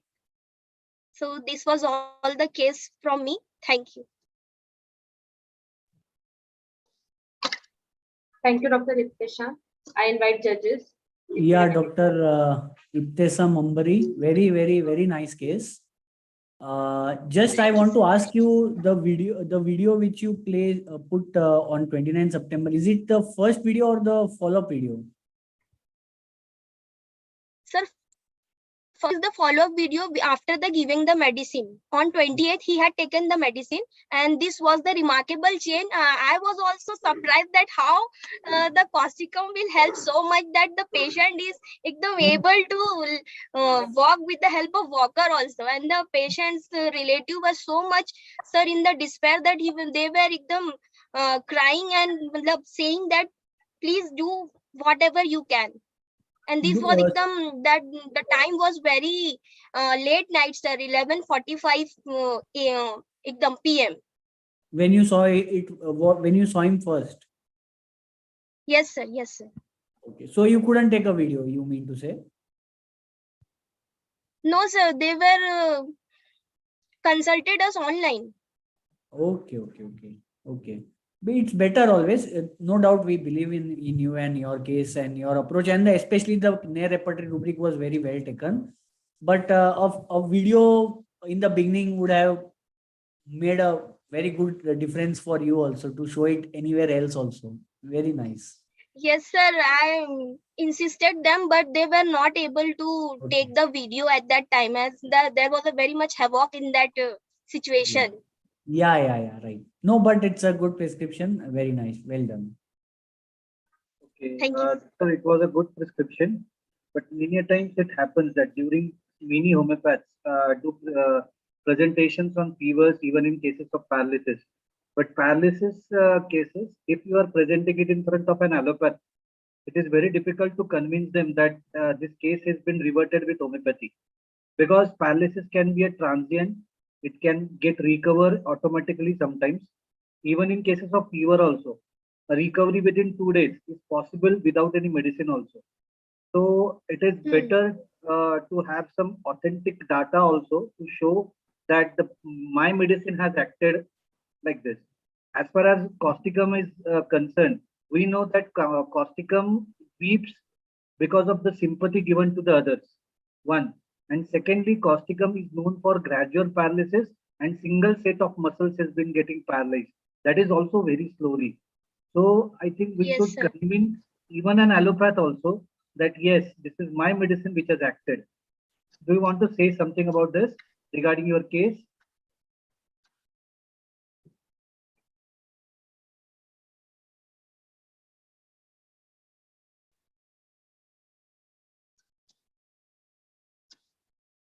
Dr. Shrusti, okay, I'm done. Okay, thank you, sir.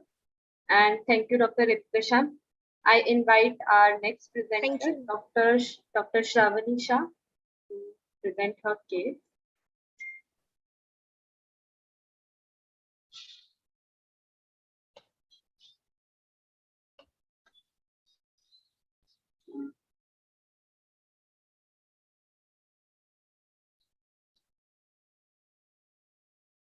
Dr. Shravani, you can start.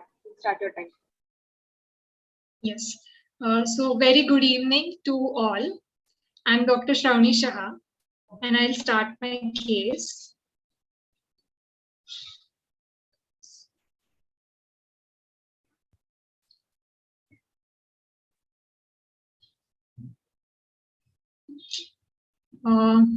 Actually, hello, Dr. Shrishti. Yes, doctor. Am I visible? Yes, everything is perfect. You can go on. Actually, I cannot see. Yes, okay.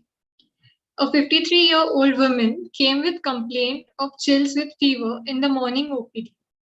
When asked how did it start, she said at night she was sleepless as she was feeling hot if she stopped the fan, and if she puts on the fan, she was feeling cold. Like this, the entire night she was sleepless. The same morning at around 7:30 a.m., she started with chills. She wanted to be covered all the time. Even uncovering for going for urination used to bring more chills. Chills were felt most in the chest region. At the same time, she started having fever. When she checked the temperature, it was 101 degree Fahrenheit. Even in fever, she was feeling cold and wanted to be covered. She felt heat most on face, head, and in the mouth. Also, there was throbbing headache, especially of forehead. She felt like rubbing her forehead. Last evening, she had been for shopping but did not have any outside food and drink.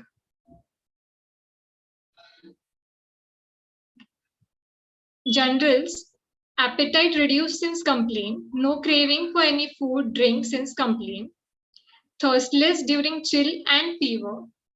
Bowels today morning, she had not passed any stool. Urine, there is no change in frequency, color, there is no smell. No perspiration yet since the complaint. No specific dreams. And she was answering questions with patience and was looking calm. She is not a known case of any HTN, DM or any major illness. She had tonsillectomy done when she was in second standard. She had dengue 1 year back, which was treated with homeopathy. Hysterectomy was done at the age of 40 years due to fibroid and heavy bleeding. On examination, temperature was 101.2 degree Fahrenheit. pulse 110 beats per minute, BP 120 by 70 mmHg, RR 20 per minute, tongue white coated entirely and moist, throat little redness of throat. On auscultation, no wheeze and creps were heard. Head felt hot to touch, whereas palms and feet were cold to touch, and there was no redness or rash seen. Analysis started with sleeplessness, chill felt most on chest, heat felt on face, head, and in the mouth, chills with fever, cover desire, uncovering aggravate the chill, thirstless, chill and fever during, headache, throbbing, forehead, ameliorated rubbing, tongue white coated. So on repertorization, the rubrics taken were from Patak, sleeplessness, prodrome asthma, chill, shivering, partial chest, chill, uncovering, undressing, aggravate, compound fever beginning with chill, chill with heat, partial heat face off, partial heat in head, thirstlessness, chill during, thirstlessness, fever during, coated white tongue, headache, pulsating, throbbing forehead, headache, rubbing ameliorate. The remedy coming from repertorization, which is covering the essence of the case, is China. Patak repertory has given only one remedy for sleeplessness as a prodrome, and that is China. And this is the PQRS in this case, as the complaint started with this symptom. By applying knowledge, we know that China in fever has hot head, cold hands, throbbing headache, which is ameliorated rubbing, chill felt in chest, and aggravated by uncovering, thirstlessness during chill and fever. So remedy given was China 200, 4 pills, 4 hourly for 3 days. First follow-up was taken 24 hours after starting the medicine. She said today morning at around 8 a.m. she had profuse sweat, especially on head, chest and back. Since then, she is not having chills and fever. Headache is 80% better. No stool yet passed. Appetite better than yesterday. Was asked to continue the medicine. But the same day afternoon, she had called to tell that she had some dry cough which has started. When asked, she said that internally she is feeling better. There is no fever. Today is able to sit up in bed and see her phone, which she had not been able to do yesterday. So I asked her to continue the medicine in the same way. Follow up on the next day, that is on the day 3 of illness. No chills and fever and headache now. Had sound sleep yesterday night. Passed normal stool today morning. Appetite good. Energy level is better. Dry cough is occasional. Was asked to complete today's medicine. Follow up on day 4. No fever, headache, appetite normal, bowel, 1 stool in the morning. Energy level is good. Want to resume her daily activities. Sleep sound. Dry cough once in a while but does not bother her. Medicine stopped. Advised to eat good seasonal fruits and vegetables, avoid fast food, bakery items, and do pranayam and regular exercise daily. Learning from the case, this case shows us the importance of asking the patient what was the first thing which they noticed before the chills and fever start. Also, the importance of what developed first and then which symptom appeared in its chronology. Also, the location of chill, location of heat, from where it begins, where it is felt the most is important. Also, you need to touch the patient and see which part you feel hot, which part you feel cold, comparing both sides of the body. Change in general since the complaint should be noted. I learned these approach of acute case taking and understanding of this underused remedy by me, that is China, from the gurus of this course, and I show my gratitude towards them. Thank you for this opportunity to share whatever I've learned and how I applied in the practice. Thank you. Thank you, Dr. Sharvali. Now I invite judges for Good the case. question. Good case and good remedy prescription and a good selection of rubrics, especially where you selected something that happened before fever. It's very important because this you will find in all fever cases. I'm telling you, I have seen innumerable cases, and it's very marked thing which helps us to guide, take an entry in the case. It may be changed in some cases, but we can get an essence of the entire case accordingly. Very good.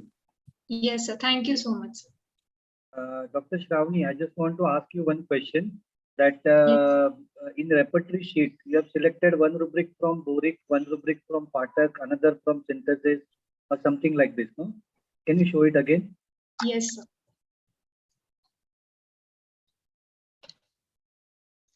So this sleeplessness as a prodrome is given in Patak repertory. I knew it because I had learned from the course.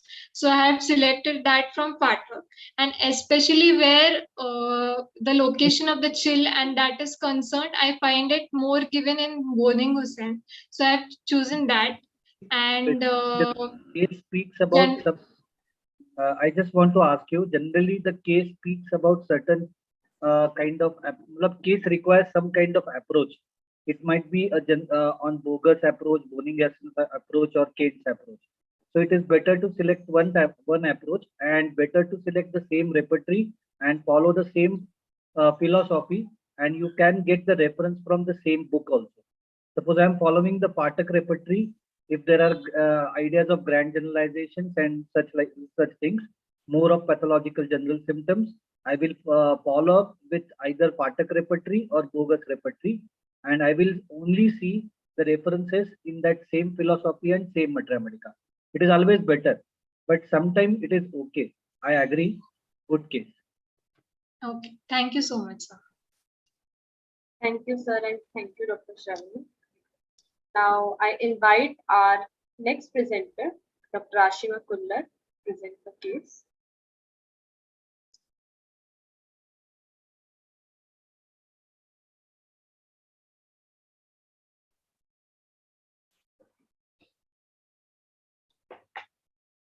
Yeah, can you please stop sharing?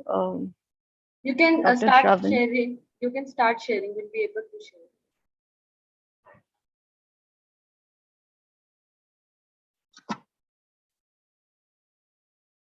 So is it visible? Yes, yes, yes. Okay.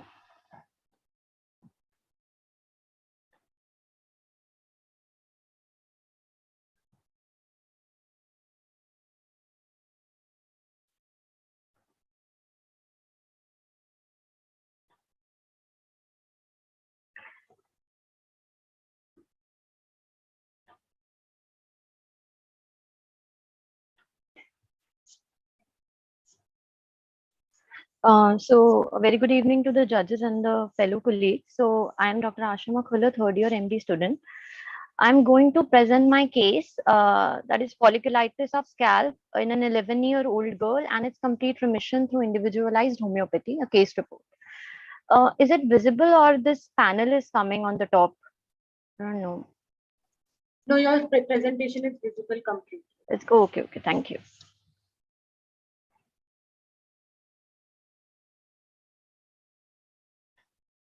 So first of all, before starting, I just want to start with the introduction of folliculitis. So folliculitis is basically inflammation of hair follicles. It presents as pustular or nodular eruptions and it becomes necrotic and then they discharge their central core. These eruptions are accompanied by itching, burning and pain. Usually the condition resolves within a few days, but it is known as chronic folliculitis when it becomes recurrent or prolonged. The conventional treatment is antibiotics or surgical incision. And significance of folliculitis is that boils and folliculitis is worldwide prevalent and the disability adjusted life years are around 1 million.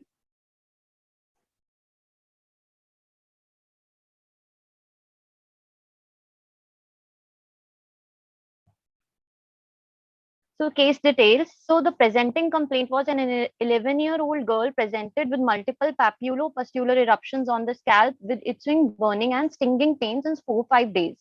History of presenting complaints. The patient was in great trouble due to her complaints.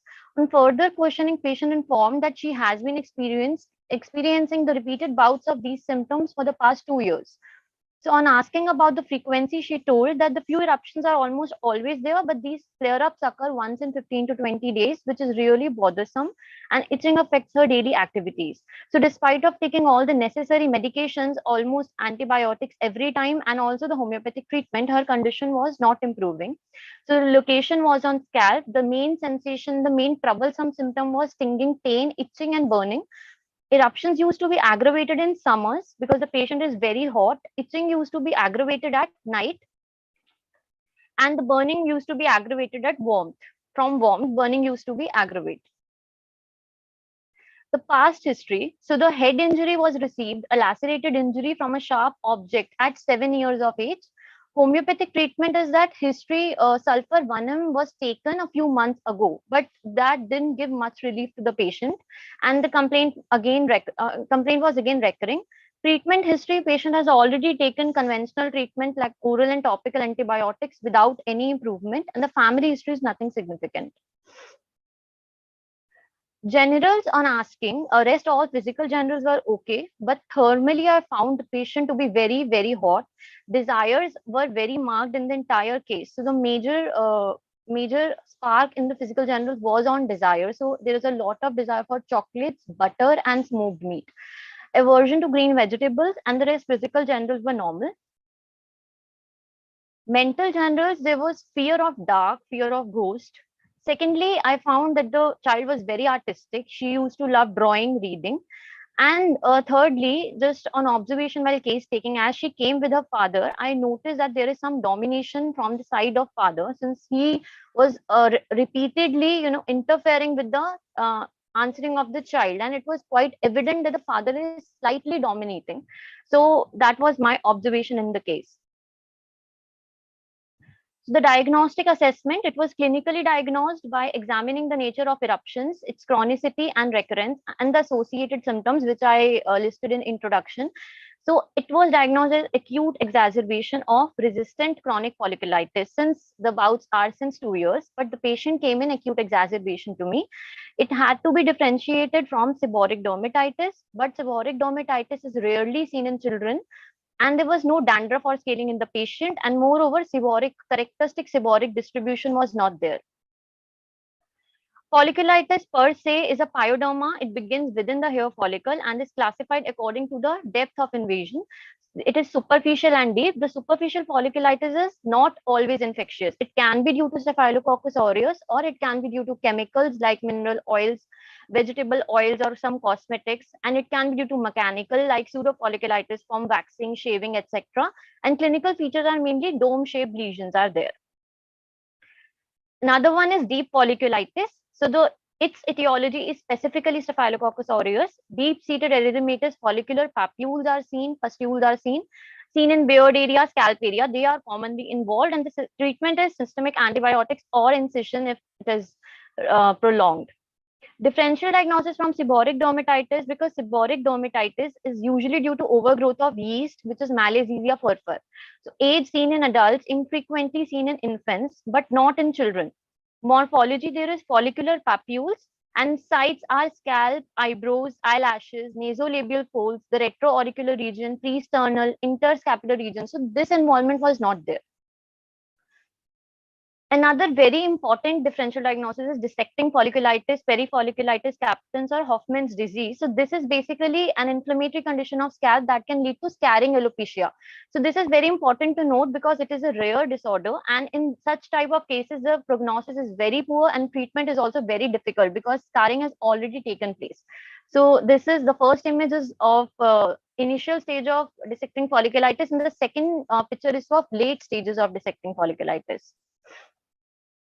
So the case analysis rubrics were taken from synthesis repertory: mind ailments from domination children in, mind fear dark of children in, head itching of scalp eruptions, general food and drinks butter desire, chocolate desire, and smoked meat desire, and general heat sensation of. So this is the repertorial result. Carcinosin came first. I was anticipating carcinosin during case taking, but it came first during repertorization also. And other remedies are silica, and I differentiated from silica since silica is very chilly, timid. It was not there. Sulfur has already been given. Tuberculinum has a very cosmopolitan nature, so that was not there. And I went with carcinosin 200 unit dose followed by Saclac BD for 1 week. Follow-up timeline, I prescribed carcinosin 200 in December 2020. Acute follow-up, that patient was followed up after a week, wherein her main bothersome symptoms, itching, burning, they were much better. Also, eruptions reduced in size and number, but are still there. So patient is on the road of recovery and then was asked to come after 3 weeks. So chronic follow-up, because I was interested to have that follow-up also, since it is a, by nature, it is a chronic disease. So follow-up after a month in January, symptoms were much better, around 80%, eruptions reduced significantly. I again prescribed Saclac for 1 month. Patient was followed in Feb, March, and the subsequent 2 months, because skin conditions usually relapse, but to my surprise, there was no relapse. There was no single episode of folliculitis of scalp. So these are follow-up and outcomes. So primary outcome, within 2 months of taking homeopathic treatment, all visible lesions cleared without any recurrence. Itching, burning was relieved completely in the initial days only. The secondary outcome is usually calculated through scores and all. So firstly, I used Dermatology Life Quality Index. So before treatment, it was 8 because it was really bothersome to the child. It used to interfere with her studies, her activities.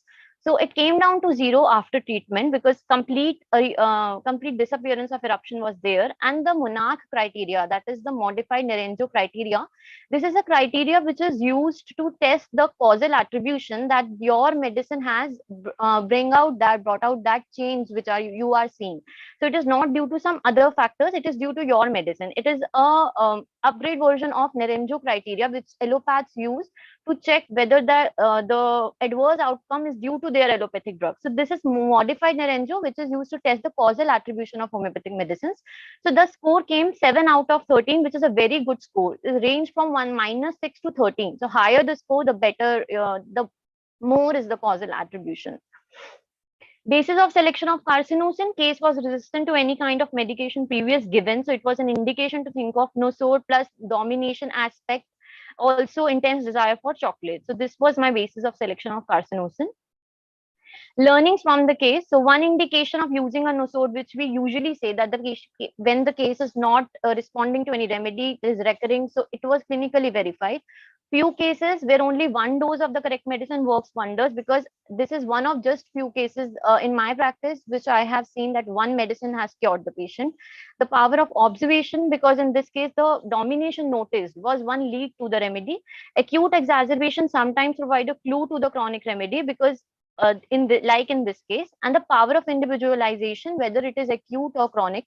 So if I had given some acute remedy like sulfur or anything else, then maybe patient would not have been cured. So this is my learning from the case. Some important rubrics of carcinosin: state of deep suppression and deep control is there. Mildness, violence, masking though. It is a single drug remedy. Mind suppression of natural inclinations and desires. Chronic grief, chronic fear within its suppression is there. The rubric is mind, fright, fear aggravates ailment from prolonged. Mind grief is prolonged, mind fastidious, mind responsibility too strong in children, mind art ability for, mind ailments from domination in children. Parental control, long history of excessive. So these are some important rubrics of carcinosin. Thank you. Thank you, Dr. Ashima. And now I invite judges for the questions. So firstly, Dr. Ashima, it was a good presentation, the visuals and all. Did you create it on PowerPoint or some other app? Sir, Canva. Okay. Very nice idea and good integration of graphics and everything. And especially diagnosis was good, and the follow-up criteria. What have you worked with dermatologist? No, sir. Okay, right. So we are usually in PG, we are asked to write papers, and also I have presented this presentation in LMHI also. So in that we have to include scores and everything. So that is why, to show the evidence. That is good, but what I see is that it looks like it was a chronic problem. I don't know if they landed with you in acute situation, but it looks like a chronic situation. Of course, Yes, sir. in acute also carcinosin helped because all the Yes, history sir. was matching.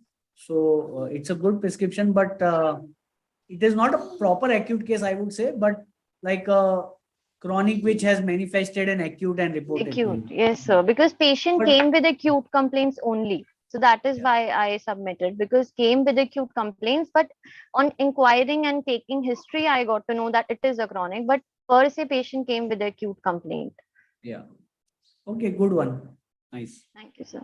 Okay, Dr. Ashima, I just want to support you. And what Dr. Alpesh sir asked, I had the same question, but I will answer on behalf of you that even though sometimes we require a chronic medicine in acute cases, when the SORA is the cause behind, because ultimately the definition of acute is transient exploration of latent SORA. So unless and until there is a SORA, there is no exploration.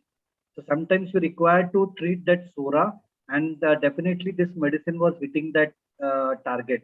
So you are getting the carcinosis, though this is an acute exacerbation, and you have to ideally take the rubrics right from exciting cause. Whatever Yes, happens sir. after exciting cause, you have to take the rubrics after that. But okay, as this was the reason what I told, I will go for carcinosin. Good case presentation. Thank you, sir. Hi, Dr. Ashima. I want to congratulate you for how you conduct the case.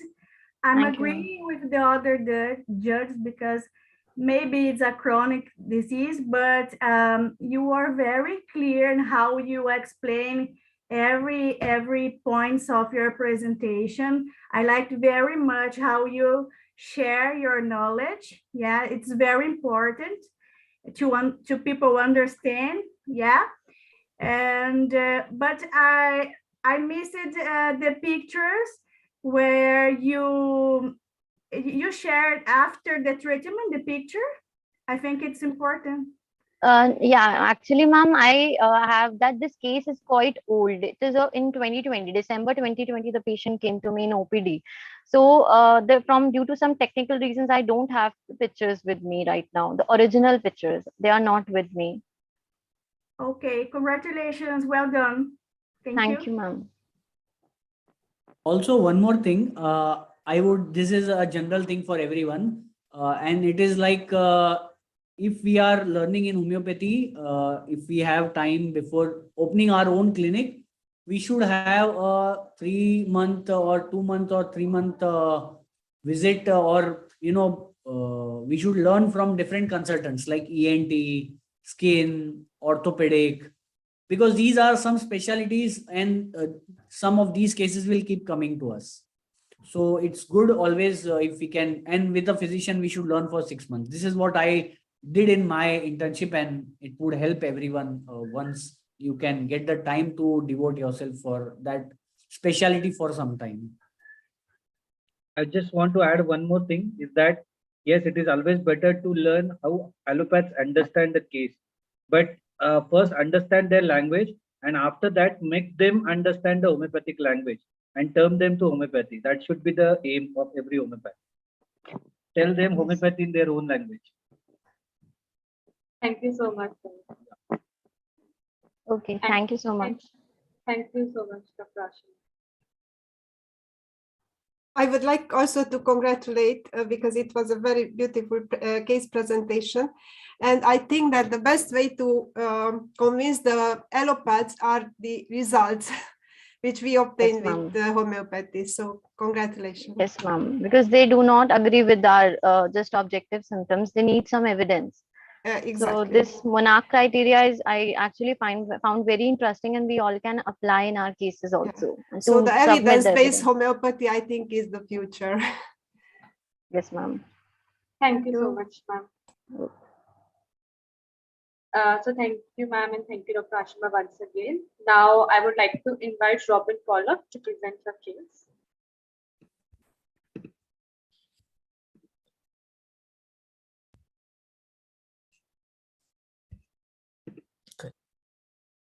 All good?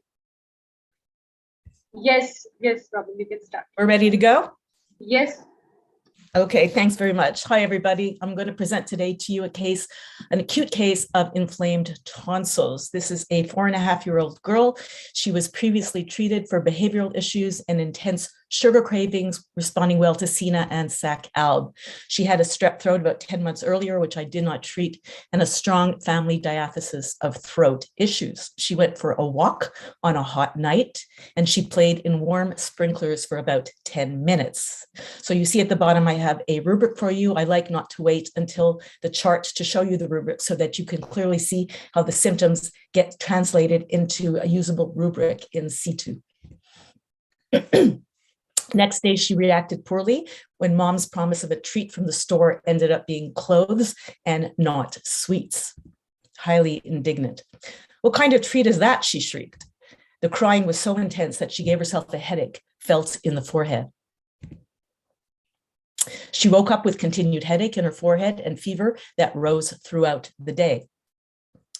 She did not want to drink during the fever. Now, thirstlessness is a very large rubric and can be quite useless if it has so many remedies. So here I was able to provide the circumstance in spite of fever, which helps to narrow down the possible remedies. She could only eat a little watermelon and some orange juice and water. Father says her tonsils are full of white pus. That is my actual patient and her mouth. He also noticed that her tongue had a white coating. So at 1:25, she wakes up, she goes, I feel weak. I cannot even move my mouth to chew. Now imagine this is a child who has responded well and needed Sina and Sac-Alb. So you know the level of feistiness that this child has, the shrieking and the obstinacy. And she's so weak, she can't even move her mouth to chew. She looks as if she is drunk. She has this besotted expression on her face. Her face is red and she is talking in a delirious fashion.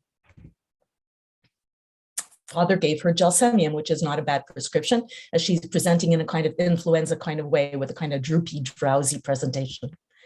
But this resulted in flatus, which ameliorated, but the fever persisted. So we see we're not getting zosimilimab in this case. So Dr. Kent has something interesting to tell us about the remedy that I eventually gave her. It is sometimes difficult to recognize the picture in the early hours, and gelsemium or some other remedy may be given with only palliative effect, which is exactly what happened. So let's go on with the case. But now her pus is more, says the father. Despite that, she doesn't complain about a sore throat. Now I put that in italics because to me, this was aphorism 153. This was the characteristic symptom of the case. So when considering how to analyze the case, the question is, do I put all of my eggs in one basket and prescribe based on this one highly characteristic symptom? And if I do, how do I differentiate between what I think are the most important ones? Baptisia and diphtherium are the two that have the highest marks. How do I differentiate between the two if they are both highly indicated? So we need to do a comparative materia medica, of course, of Baptisia and diphtherium. Best way to do it, in my opinion, is to follow Constantine Herring, who in 1837 wrote this essay on the study of homeopathic materia medica, and he advises us to put the remedies side by side and do a comparison of how they're the same, how they're different, and how are they unique. So we find when comparing diphtherium and Baptisia, a lot of similarities. Both have that very characteristic painless swallowing despite having an inflamed throat. They both have very weak, apathetic subjects. They both feel exhausted. There's that state of stupor. The patient is prostrated and besotted, and they both crave cold drinks. So on the basis of these symptoms, I can't really differentiate which remedy to prescribe. So then what we have to do is what we call the Gegen symptoms. And in German, Gegen means against. We have to find those symptoms in a remedy that would preclude us from prescribing it. And in this case, in diphtherium, we find a lot of them. One is that on the tonsils, there's a thick membrane, light gray or chestnut color. Now, it's not surprising. Diphtherium is a nosode made from diphtheria, where we have the more of the thick membrane, whereas our patient had a white exudation. The patient is worse lying. She's greatly prostrated, yet restless. Our patient could only lie, and she was not restless. She was completely prostrated. Sees visions. Our patient had fever and delirium, but no reports of visions. Swallows without pain. Yes, that's in common, but in the case of diphtherium, the fluids are vomited or returned by the nose, not seen in our patient. The tongue is moist. There's lots of red papillae. Our patient's white was coated white, and the temperature is low and the extremities cold. Our patient actually had quite a fever. So when we take a look at all of the rubrics that I showed you earlier, we put them together, and lo and behold, baptisia is the one that covers all of the symptoms in their entirety. So let's move on. So when we do a comparative of baptisia versus diphtherium didn't even make it into the top 20, but I put them side by side using my software, and we see that diphtherium only covers this most characteristic symptom. So in fact, I did give her baptisia 30C every 4 hours, which wasn't even necessary because the very next morning, the temperature went from 38.5 to normal. She slept peacefully through the night, and she woke up feeling very well, and she returned to her old self, demanding and shouting. 2 days later, we see absolutely no exudations, no white patches. After she started taking the remedy, the father recalls her eyes weren't glazing anymore. And as per aphorism 222, we follow up with her chronic antisoric remedy to complete the cure. So let's take a quick look at the materia medica of baptisia as it pertains to this case. Obviously, I can't cover all of baptisia. Kent says baptisia is suitable in acute cases like scarlet fever and diphtheria, so that covers our case. There's this drowsiness, that dull red face and besotted condition in any fever. The black letter symptom, which Margaret Tyler is kind of her 153 symptoms, tonsils and soft palate are swollen, not accompanied by pain. And Kent tells us it seems natural to follow gelsemium with baptisia. And this is a great way to differentiate. We look at the pace of the onset of the disease. With gelsemium, we see a slow-paced onset, whereas with baptisia, we see a more rapid onset. So that's a great way to help us determine which remedy to focus our attention. So what is the learning from this case? Sometimes a truly characteristic symptom, such as painless swallowing despite throat inflammation, can lead to the simillimum. But it is better to at least find a three-legged stool on which to base the prescription. So a three-legged stool is more stable than one with one leg. That seems obvious. Similarly, a medicine prescribed based on at least 3 key symptoms is more reliable than that prescribed based on one even highly characteristic symptom. When prescribing 3 leading symptoms of the medicine you are considering should match the important symptoms of the patient. So in our case, one leg is the most characteristic symptom, and that in this case was the inflamed but painless tonsils. Another strong leg would be the etiology, in this case, ailments from indignation.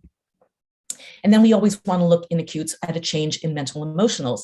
And in this case, in a very feisty child, became very weak during fever, very delirious and prostrate. And if we do a chart of the most indicated remedies, we still see that baptisia is the only remedy that covers the totality of our 3-legged stool. So let's leave the final word, as we always should, to Dr. Hahnemann, who says in aphorism 7, thus in a word, the totality of symptoms must be the most important, indeed, the only thing in every case of disease that the medical art practitioner has to discern and to clear away by means of his art, so that the disease shall be cured and transformed into health. And he believed this concept so strongly that he repeated it again in 1870, 103, 104, and 241. So it's important, even in an acute illness, to take the entire case and not to rely on one prominent peculiar symptom.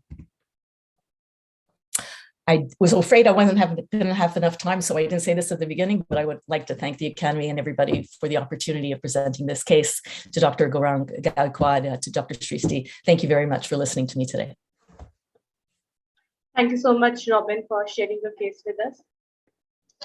And at present, I ask our judges for any final comments or questions.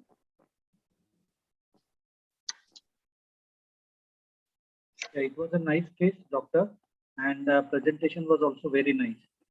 I just want to just understand that there are main symptoms in baptisia, that soreness all over the body, offensiveness, and one more thing in throat complaints in this baptisia. There This patient can swallow the liquids easily and solid food gags. These are the three symptoms. Do you find these three symptoms in this patient? Your prescription is right. I am not doubting it. But these are the three main symptoms one should look for. So as a student, how to understand? Can you repeat the first two? I didn't hear the first two. See, soreness all over the body. Yeah. Yeah, and the patient can swallow the liquids well and solid food gags. And the offensiveness is very characteristic in this medicine. Right, right. I agree with you. So I think we also know that the remedy has to cover the patient doesn't have to cover the remedy. So we do have this one very characteristic symptom. I did get this case very piecemeal from the person. I wasn't able to get a full case. The father was the student at the time, and he was also very distraught, and we got what we could at the time. And there's also another one that you haven't mentioned, is that there's this tossing around the bed. There's this restlessness, that the tossing about the bed, and the feeling as if they're, scattered, almost a anacardium, that they're double. So that's another one as well that we didn't necessarily get, but there was enough of a case there that we were able to prescribe based on what the patient was able to cover. Yeah. Okay, thank you, doctor. Nice presentation. Thank you very much.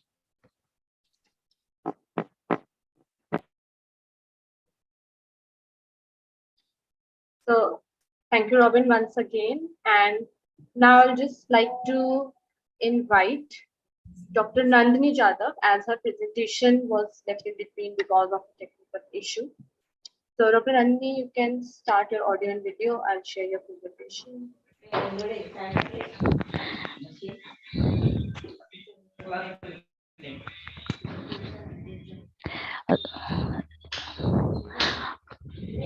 Can I start? Yes. Good evening, all. My name is Dr. Nandini Jadhav, MD Homeopath, Part 2, Pediatric Department. Second slide.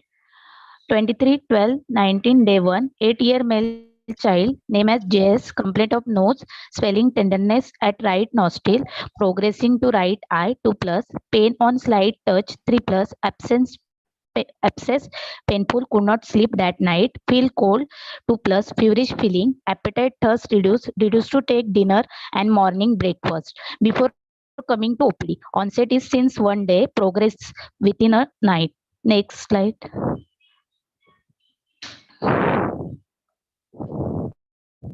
Diagnosis of case: nasal vestibulitis, dermatitis of nasal mucous membrane, progressing to abscess. Hahnemann classification diagnosis is dynamic acute individual disease. Next slide. ENT surgeon opinion: advise hospitalization, antibiotic therapy, and immediate surgical aids like suction of abscess from mucocutaneous junction and hair follicle.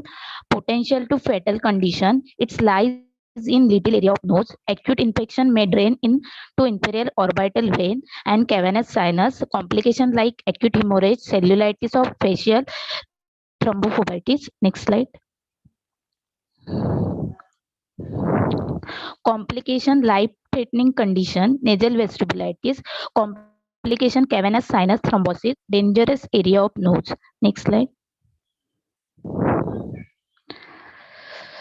Acceptance or non-acceptance of case: allopathy, surgical case emergency, homeopathy. Acceptance of case. Next slide.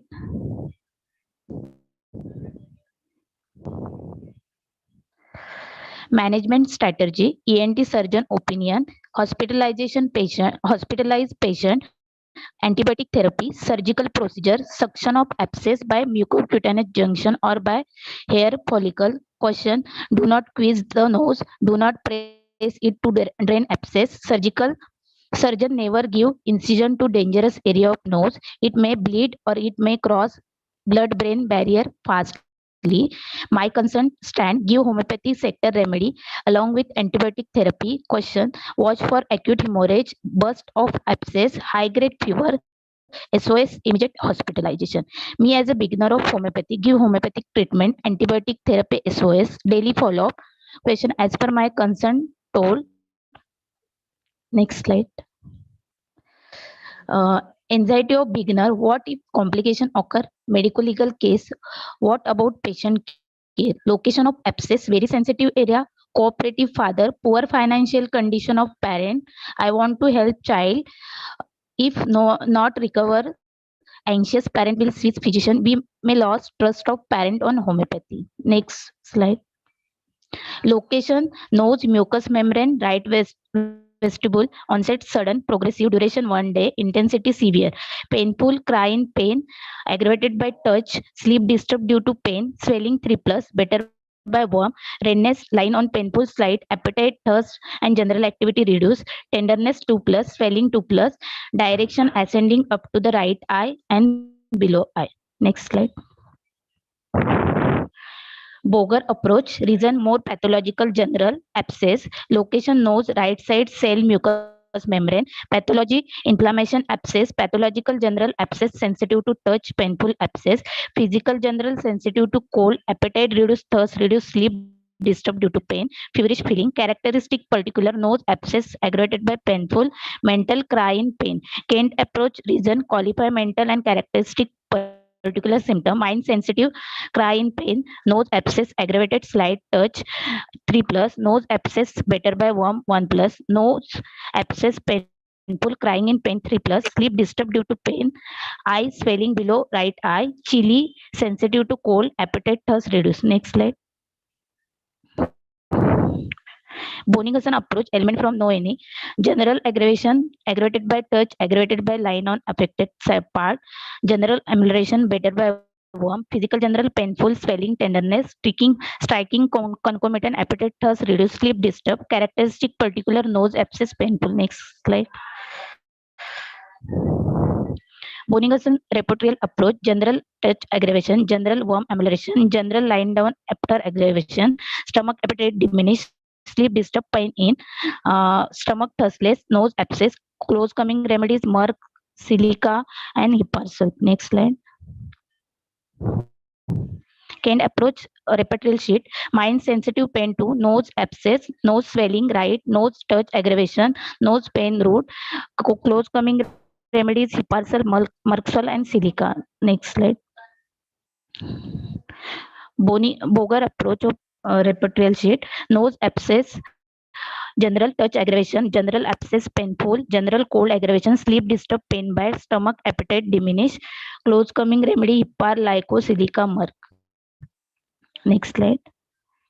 Remedy differentiation, hippursul by boric metamedica, site of action, nerve, connective tissue, respiratory membrane, bridge of nose, chilly or sensitive, acute abscess sensitive to touch with pricking pain, bleed easily, cold sore, very sensitive, aggravated by slight draft, aggravated by line on painful site, better by worm. Dose, the higher potency may abrupt suppression, the lower potency promote it. Silica, boric, site of action, nutrition, nerve tissue, children, gland, mucous membrane, painless swelling of gland, pus, offensive, long-lasting suppuration.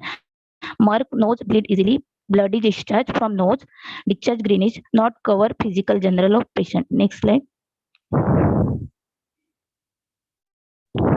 Synoptic key, homeopathic metamedica by Dr. C.M. Boger, hippursul, site of action, nerve, connective tissue, respiratory membrane, bridge of nose, chilly or sensitive, and silica, site of action, nutrition, nerve, tissue, children, gland, mucous membrane. Next slide.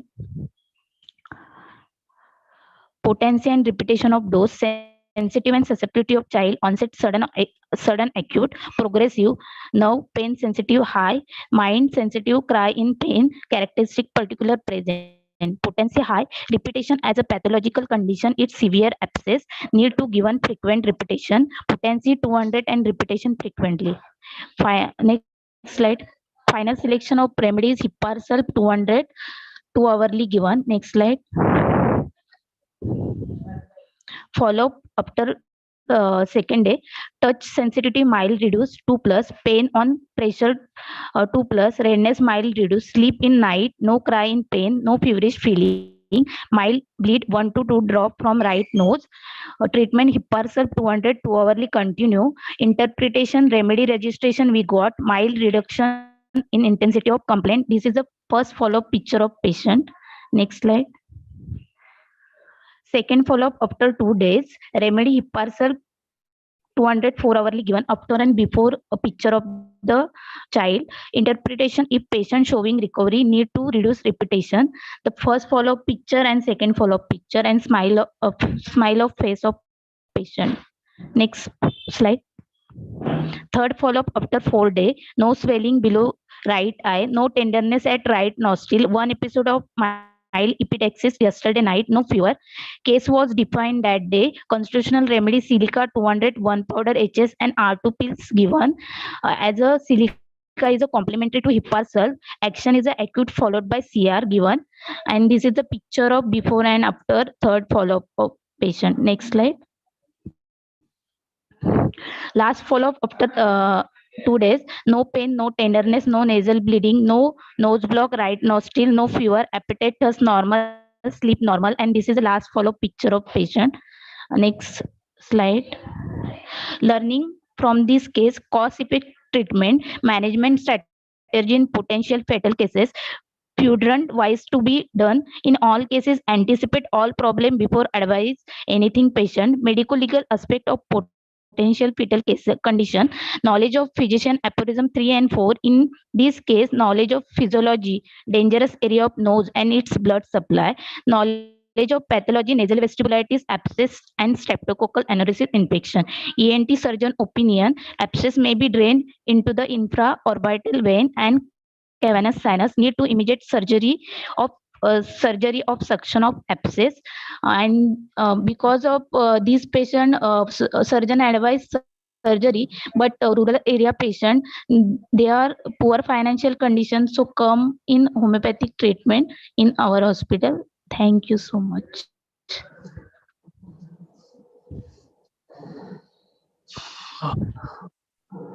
Thank you, Dr. Nandini. That's our time.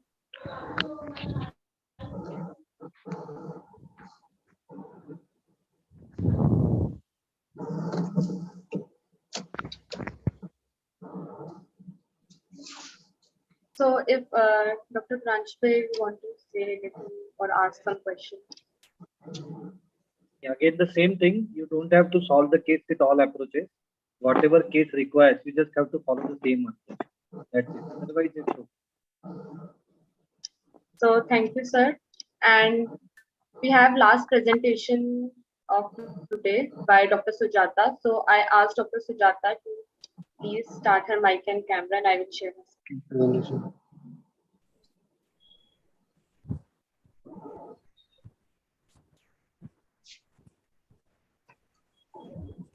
Dr. Shrishti, you have to share my presentation. Yes, yes. Okay. Can I start? Yes, you can start.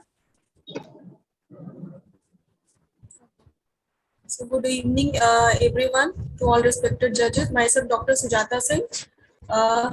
Today I'm going to present an acute case that has come to me September 2018. It's an old case. A patient, 22-year-old female.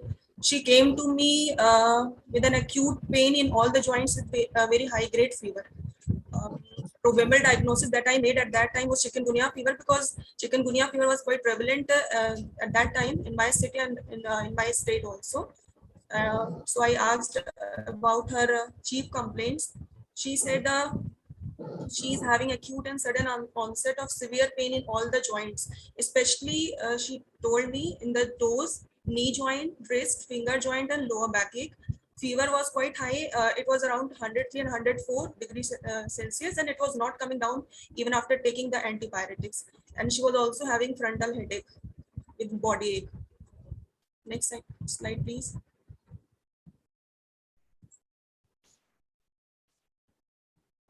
So I asked her, since when you are getting this problem? She said from 2 days only, doctor. Okay. Then I asked, yeah. Then she told me a very special thing in this pain, onset of pain. She told me, doctor, the pain has started. First I get this pain in my toes, then it ascends in knees, then it ascends upward in wrist and finger joints. So then I thought, yeah, this is an important point for me. Okay, then I asked her thermal and thirst. It was she was chilly and thirsty at that time. Then I asked the modality. She told pain joints. Pain joint was quite severe. As we all know that in chikungunya fever, the pain in the joints is very severe. That makes the patient quite lame. They even can't walk. So pain joints was aggravated on beginning of motion. She was not ever able to walk. Next slide, please. So I asked, as we all know that in acute case, as we read in aphorism number 5, that we always inquire about the element from in every acute case. So I asked her about what she undergone through, any emotional, any mental, or anything that has disturbed her in these before getting her symptoms. So then she told me that doctor, yes, 2-3 days back my PG medical results had been declared, and unfortunately she was not able to qualify. In past also she gave the exam which was not able to qualify.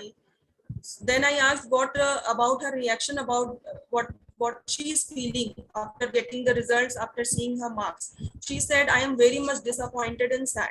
I was always a very good student in my school days. I felt never disappointed because of my studies, but this time I'm not able to accept this, and there is a grief inside. Next slide. Okay. The mental general, then that I observed and I asked from her mother also. Patient mother told that, and patient also told that, ki, doctor, I want to study even with this much pain and high grade fever. Mother has confirmed this. Yes, doctor, she wants to study, even she is having so much pain and fever, even then she wants to study. Mentally she's dull and sad, wants to stay alone, not liking consolation. Next slide, please. Case analysis done by me. Patient told that fever was not coming down even with antipyretics. She already took Rustox 200, but this only increased her pain. She told my pain has been increased after taking Rustox. So as per aphorism 5, in acute disease, particulars of the most probable exciting causes to be considered. So I took following rubrics: mind elements from disappointment, mind grief silent, mind consolation aggravation, mind company aversion to, fever chill with, and stomach thirstless. Next slide. Yeah, this is my repertorial sheet. As we all can see, Ignitia, Natmure, and CPA, all these are coming. Next slide. After doing repertory remedy, that I selected Ignitia 1M in water dose to be repeated every 2 hourly.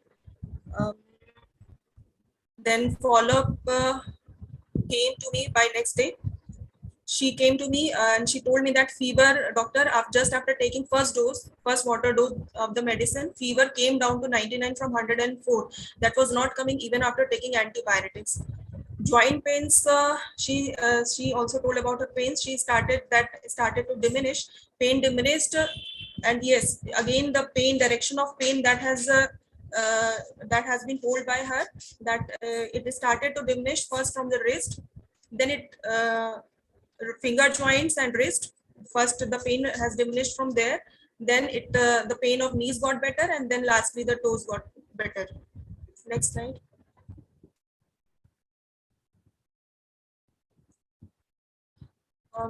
Remedy as a improvement has already started, so I just gave her SL, and patient told me that, doctor, at night I took one more dose of the medicine, water dose, that you told me to take.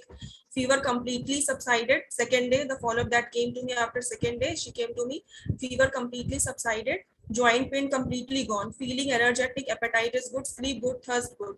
Patient told that one important thing that patient told me, that while taking SL in these 2 days, she got dry itching all over her body, which was getting better by cold application. She told me that, doctor, the itching was so difficult, it was causing so much difficulty for me that I was not able to sleep, but it was getting better with cold fermentation, so I was doing that and was sleeping well.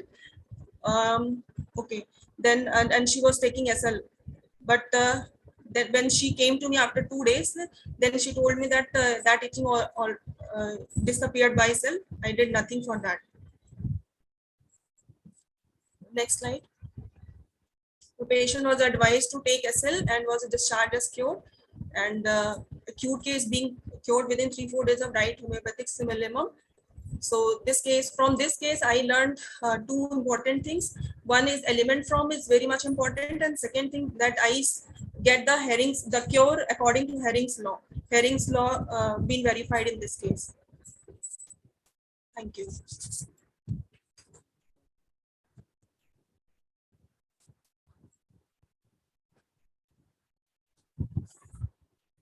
Thank you, Dr. Sujatha.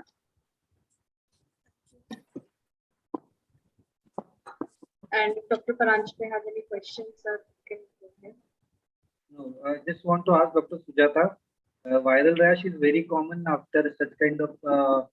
So viral rash in a patient after a medicine or after the course of the disease, is it the sign of Herring's law or it is a natural phenomenon which generally follows?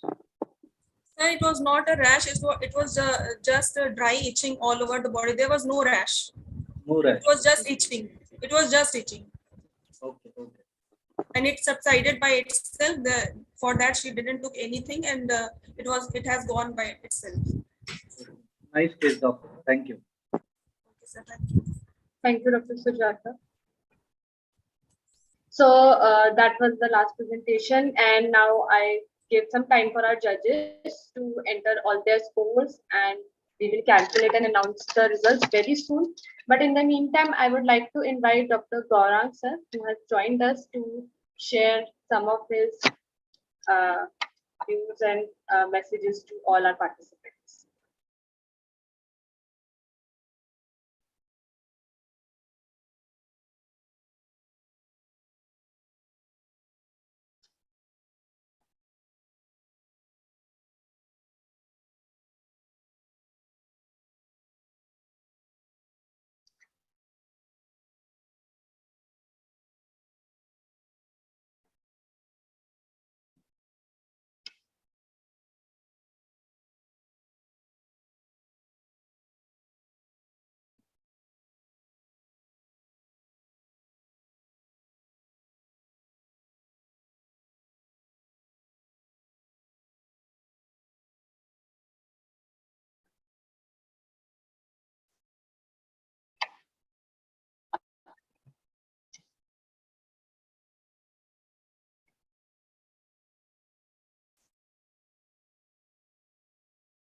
So I hope all the judges have entered their score in the score sheet.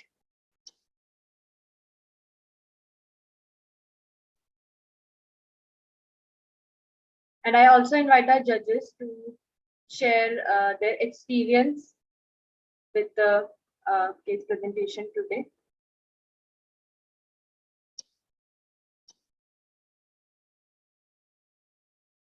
So Dr. Gaurang is trying to join, but there's some audio issue. In the meantime, I invite judges. So Dr. Velasca, ma'am, please share your experience and your message for today. I liked very much the presentations, yeah, but I want to tell the competition that it's important how they share knowledge, yeah. So it's important to do good slides, have good illustrations, and the follow-up, it's very important, yeah. So some students have to improve this, but it was a very nice experience. I'm very happy to be here, and we are always learning each other. Thank you. Thank you so much, ma'am. So Dr. Elizabeth Churros, ma'am, do you have, please share some of your views regarding all of our presentations today. Yes, I would like to congratulate all the participants. It was again a very good learning for me too. But I agree with Dr. Valeshka that it would be good to make to present your knowledge in a better structure, let's say so, and to summarize the conclusion. I mean, not to lost in too many unimportant details in the case presentation, especially that there are only 10 minutes. So it is important to focus on what is important in the case, because in this way you can make us to understand your cases. Because it can be that the case is good, but when it is not well presented, that the essence will lost. But anyway, many cases were very interesting, and it was also very good learning for me too. So thank you very much for the possibility. Thank you. Congratulations. I want to also say that you don't be afraid to share other cases, yeah, because there were a little bit common cases, and you have so many interesting cases in Acute. Okay.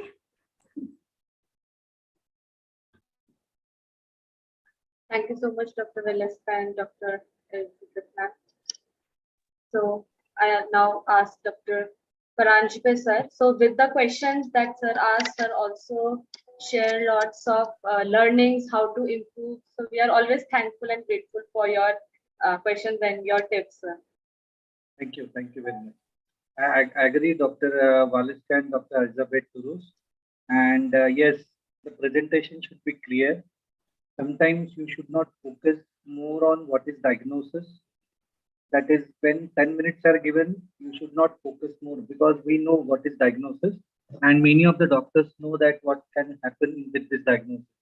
So more presentation should be given to the point where how you have understood the medicine homeopathically. So that we have to understand how you understood the medicine. So that is very true. And for everyone, I want to just give one message, is that yes, presentation is very important, but how you understood homeopathically, homeopathy clinically, as well as with the knowledge of Matra Medica, that is very important. So it can be a simple case of a simple pharyngitis. It cannot be a case of very, you can say, with some difficult pathology. But how you have understood it homeopathically, that is very important. So individualization is the key, and one should stick to the rules of homeopathy and 7 cardinal principles. Generally, if you stick to that, success is the only thing which remains. Thank you very much. I'm greatly honored to be a part of a panel of the judges, and this course is running very well. I'm getting good reviews, and I congratulate Dr. Gaurang and homeopathic healing team. Thank you very much. Thank you so much, Dr. Paranjpe sir. Now invite Dr. Alpesh Oza sir to please share his experience and message to all our participants today. So it's always a pleasure to be associated with all the initiatives by the Academy of Classical Homeopathy. One thing I would like to share is that if we can share, if the participants are doing a case presentation contest, they should share something which is very showing before after images or before after reports.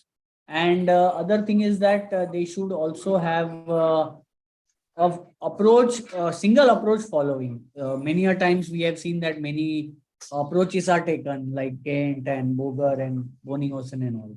So that is the only thing.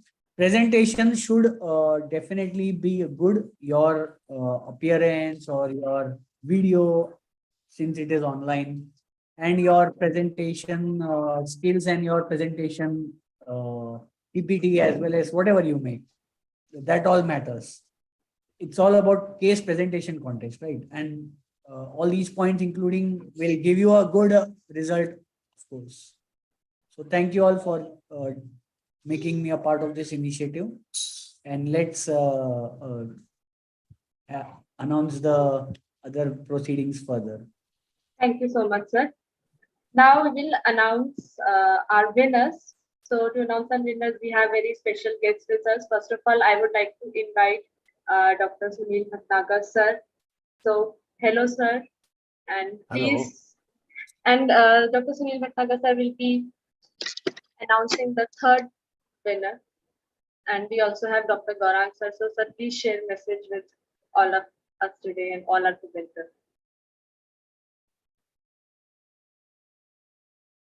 Sir, you're on mute. Yeah. Yes. All right. There's a little audio issue here.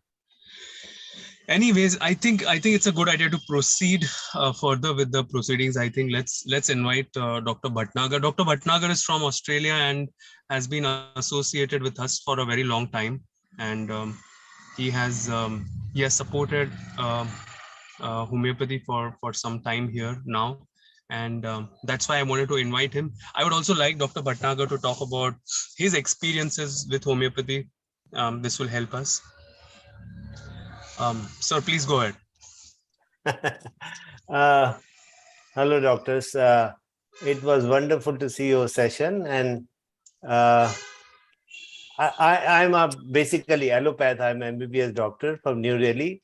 I was a general practitioner in New Delhi for nearly 40 years. Now I'm settled in Australia, and I've been a follower of homeopathy for nearly 30 years now. Not practicing, but I have a keen interest. I keep on reading, keep on following. A lot of my friends are homeopathic doctors. So for first 10 years of my life, I always thought that homeopathy is nothing but placebo.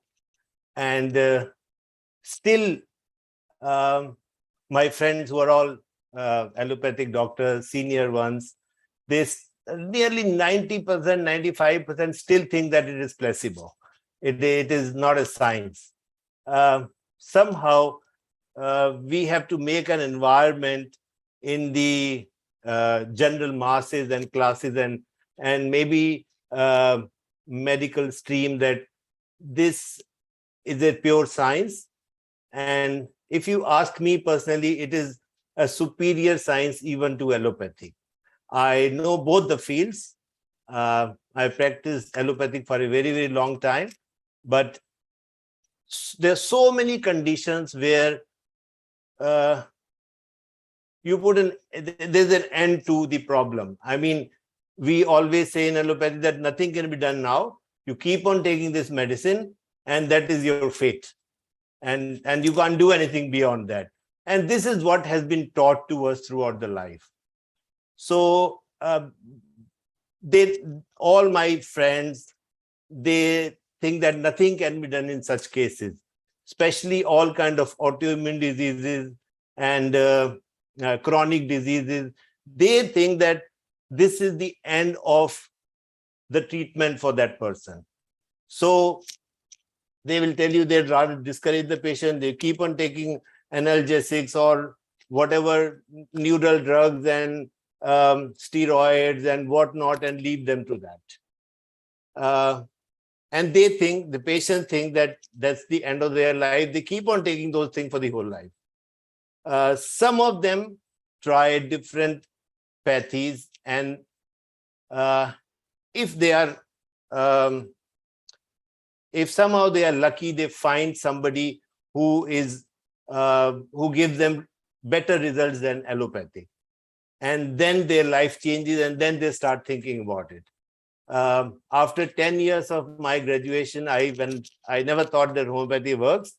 It started with, I started having a very severe trigeminal neuralgia after tooth extraction. And for 7 months, really, I was on neurological drugs. They are generally anti-epileptic drugs like Tegretol for nearly 7 months. And during that period, the effect was so sedative that when I used to see my patient, I used to doze off at times. I thought that's really not the way to live this life. So I went to the highest doctor in All India Institute in Delhi, and he said nothing can be done. You just have to keep on taking this medicine for the whole life. It was a tough life at that time. So one of my friends said, okay, you try homeopathy. Till that time, I said I was open to trying something because nothing was working. And I used to take the medicine 3 times a day. And Within a week, I left the medicine I was taking for nearly 7 months. And my neuralgia slowly disappeared within next 1 month or so. And then I started thinking, what is this? What has happened? I mean, this is wonderful. And then I started following homeopathy, and I started reading. A few of my doctors were friends were doctors, homeopathic doctors. They encouraged me. So my experience is basically with my friends and family. When I used to study something, give them something. So it just increased my interest. But I always followed doctors who are practitioners. Somehow I've seen a lot of doctors. I've been in touch with a lot of doctors, but they do a situational therapy. They don't really go to the constitutional medicine. Lots of them. And you see, if you see 100 patients every day, or maybe 200 patients every day, how the hell are you going to find a constitutional medicine? They just see 4 or 5 symptoms, reduce the suffering of the patient at that time, and then the patient disappears. So what I mean to say is that homeopathy really involves a lot of time and lot of approach. A lot of people I've seen in homeopathy, they do mixopathy, 3, 4, 5 medicines, even good ones. And they think that some or the other, one of them is going to act and it should be fine. A lot of cases it acts, but that's what not I have understood homeopathy as. So slowly, what I'm really fascinating for me is single medicine and constitutional therapy. If we are able to find out something like that, it's not easy at times. It takes a lot of time. You all know it very well. But then once it is done, then your life is settled. So I think a lot of things can be done and achieved by homeopathy, which allopathic, it's not possible to achieve. But you need better kind of information system for people, doctors around you to spread the word that this is how it is done. Main problem why allopaths don't understand homeopathy is because lack of documentation. We feel the effect, but we can't document it because it is individualistic. It is not a mass therapy, you know it.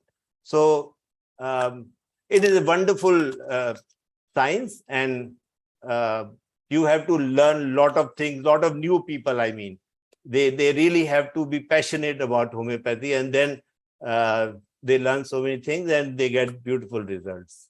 Thank you. Thank you so much, Dr. Sunil, to be a part of us.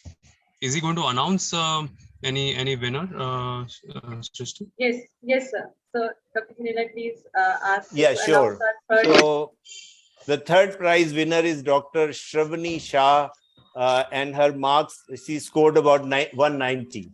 Congratulations, Dr. Shravani. Congratulations, Dr. Shavani. And now I would like to invite Mrs. Farzana ji to invite our second winner. But before that, I will ask Auntie to please share some of her views and experience and message with all our participants today.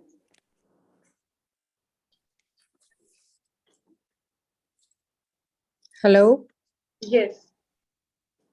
Good evening, everybody. Good evening, ma'am, but we can't see your face. Can you please turn on your camera? Camera on. Camera, just a minute. Yes.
Yes, ma'am. Yes, ma'am, you can please share your message with all our participants today, and then you can announce who's our second winner. Everyone had explained the cases very well. My wishes to them. May you grow and do your work with dedication. That's all. The second prize goes to Ibtisam Ambari with total score of 197. Congratulations, dear. Congratulations, Dr. Ibtisham. And thank you so much, ma'am, for coming and supporting all our presenters. Thank you. My so much. pleasure. My pleasure. I'm going to just very quickly, Mrs. Farzana Chogle and her husband have been very close to me and have been very big supporters of homeopathy for a very long time. Her son was one of the closest friend I ever had and also helped me with the book Decoding Mental Rubrics. So Farzana ji and her entire family has been very, very supportive to homeopathy much before even I came to know about homeopathy. So thank you, Farzana ji, for always supporting homeopathy so much. Thank you, dear.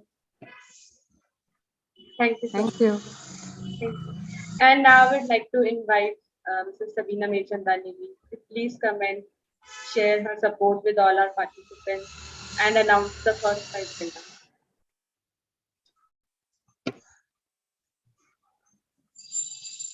A very, very good evening and namaste to all. Firstly, to the gracious hosts, Dr. Gaurang and his wonderful team. Secondly, to the esteemed judges who have given this event a certain gravitas by their presence and who have given an impetus to the audience, to the participants to excel.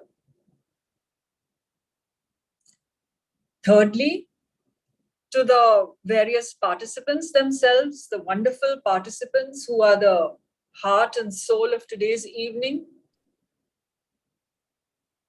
and who showcased their presentations very commendably.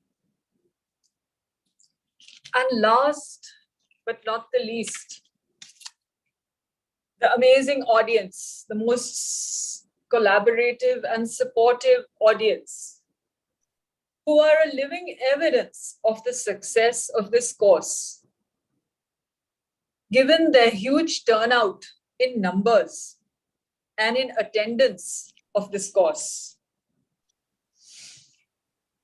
and who are a very consistent number of committed homeopaths, dedicated homeopaths, sharing a common goal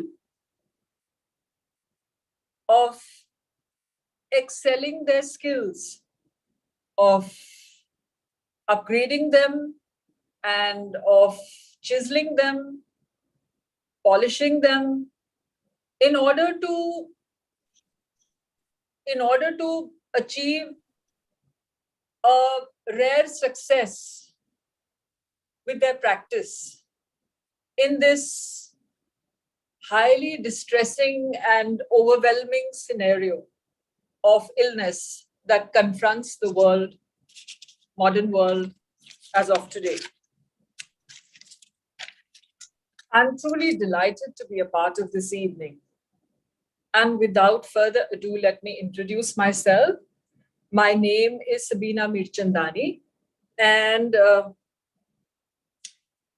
the only thing that I would like to say about myself is that in a very small way, I am a very BBB, a very big believer in homeopathy and its therapeutic prowess.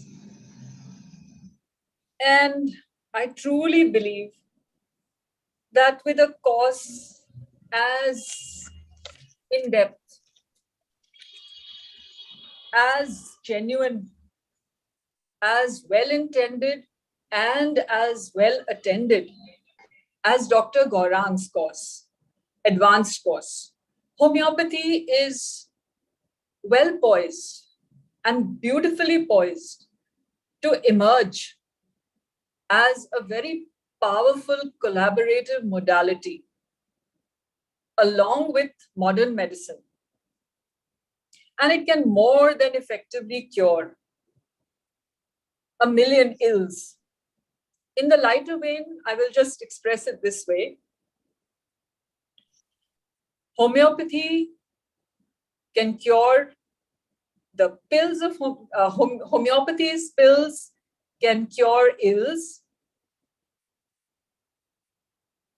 of millions of jacks and zillions of Jills, and provided destiny wills, which of course I think in this case is absolutely evident. The main objective of announcing, of addressing you today is, of course, to announce the first prize winners as per the decision of the judges. I've been given the honor of announcing the first prize. But just before you announce, Sabina ji, I'll just very quickly introduce a little bit about you. As you must have already realized by Sabina ji's very superlative English, that her English is really at another level, and that's why she kind of helped me write the book Decoding Mental Rubrics also. So if you like the book, you should thank her also because of her superlative English. And also the other thing that I want to tell you is that although she formally hasn't actually studied homeopathy, or she's not like a graduate in homeopathy, but I've treated many of her family members, and very often when I ask history from her about the family members, she actually tells me the name of the remedy, so it becomes very easy for me. She will tell that he's very anxious, he's very fastidious. She's just basically telling me he's arsenic, you please give arsenic to him, and I'm like, okay, no problem. So her knowledge in homeopathy is probably as much, if not more, than any average homeopath that you will meet. And finally, her faith and her trust in homeopathy and homeopaths, and especially the ethical homeopaths, is very strong. And I'm very glad that she has been very strong loyalist of homeopathy. And finally, her father-in-law, who was last year if you remember, if some of you may have been there in the last case presentation competition, if you get a chance, we invited him, who was also very close to us. We invited him to in fact present one of the kind of prizes to the participants. He's not there with us. He's there somewhere in the universe, actually, now seeing this case presentation competition. So in his memory, I wanted Sabina ji along with Papa to present the first prize for the case presentation competition. I hope I introduced you well, Sabina ji. Thank you so much. Very beautifully, a little too abundantly, kindly. Thank you so much. You remind me a lot of Shashi Tharoor's English, Sabina ji. Oh my God. Thank you so much. I love English. Yes, right. It's like you have a passion for homeopathy, I have a passion for English. So I dig out opportunities. Superb. All right.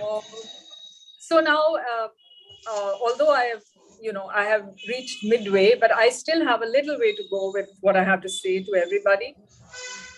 The main objective of addressing everyone is, of course, to announce the first prize winner as per the decision of the judges.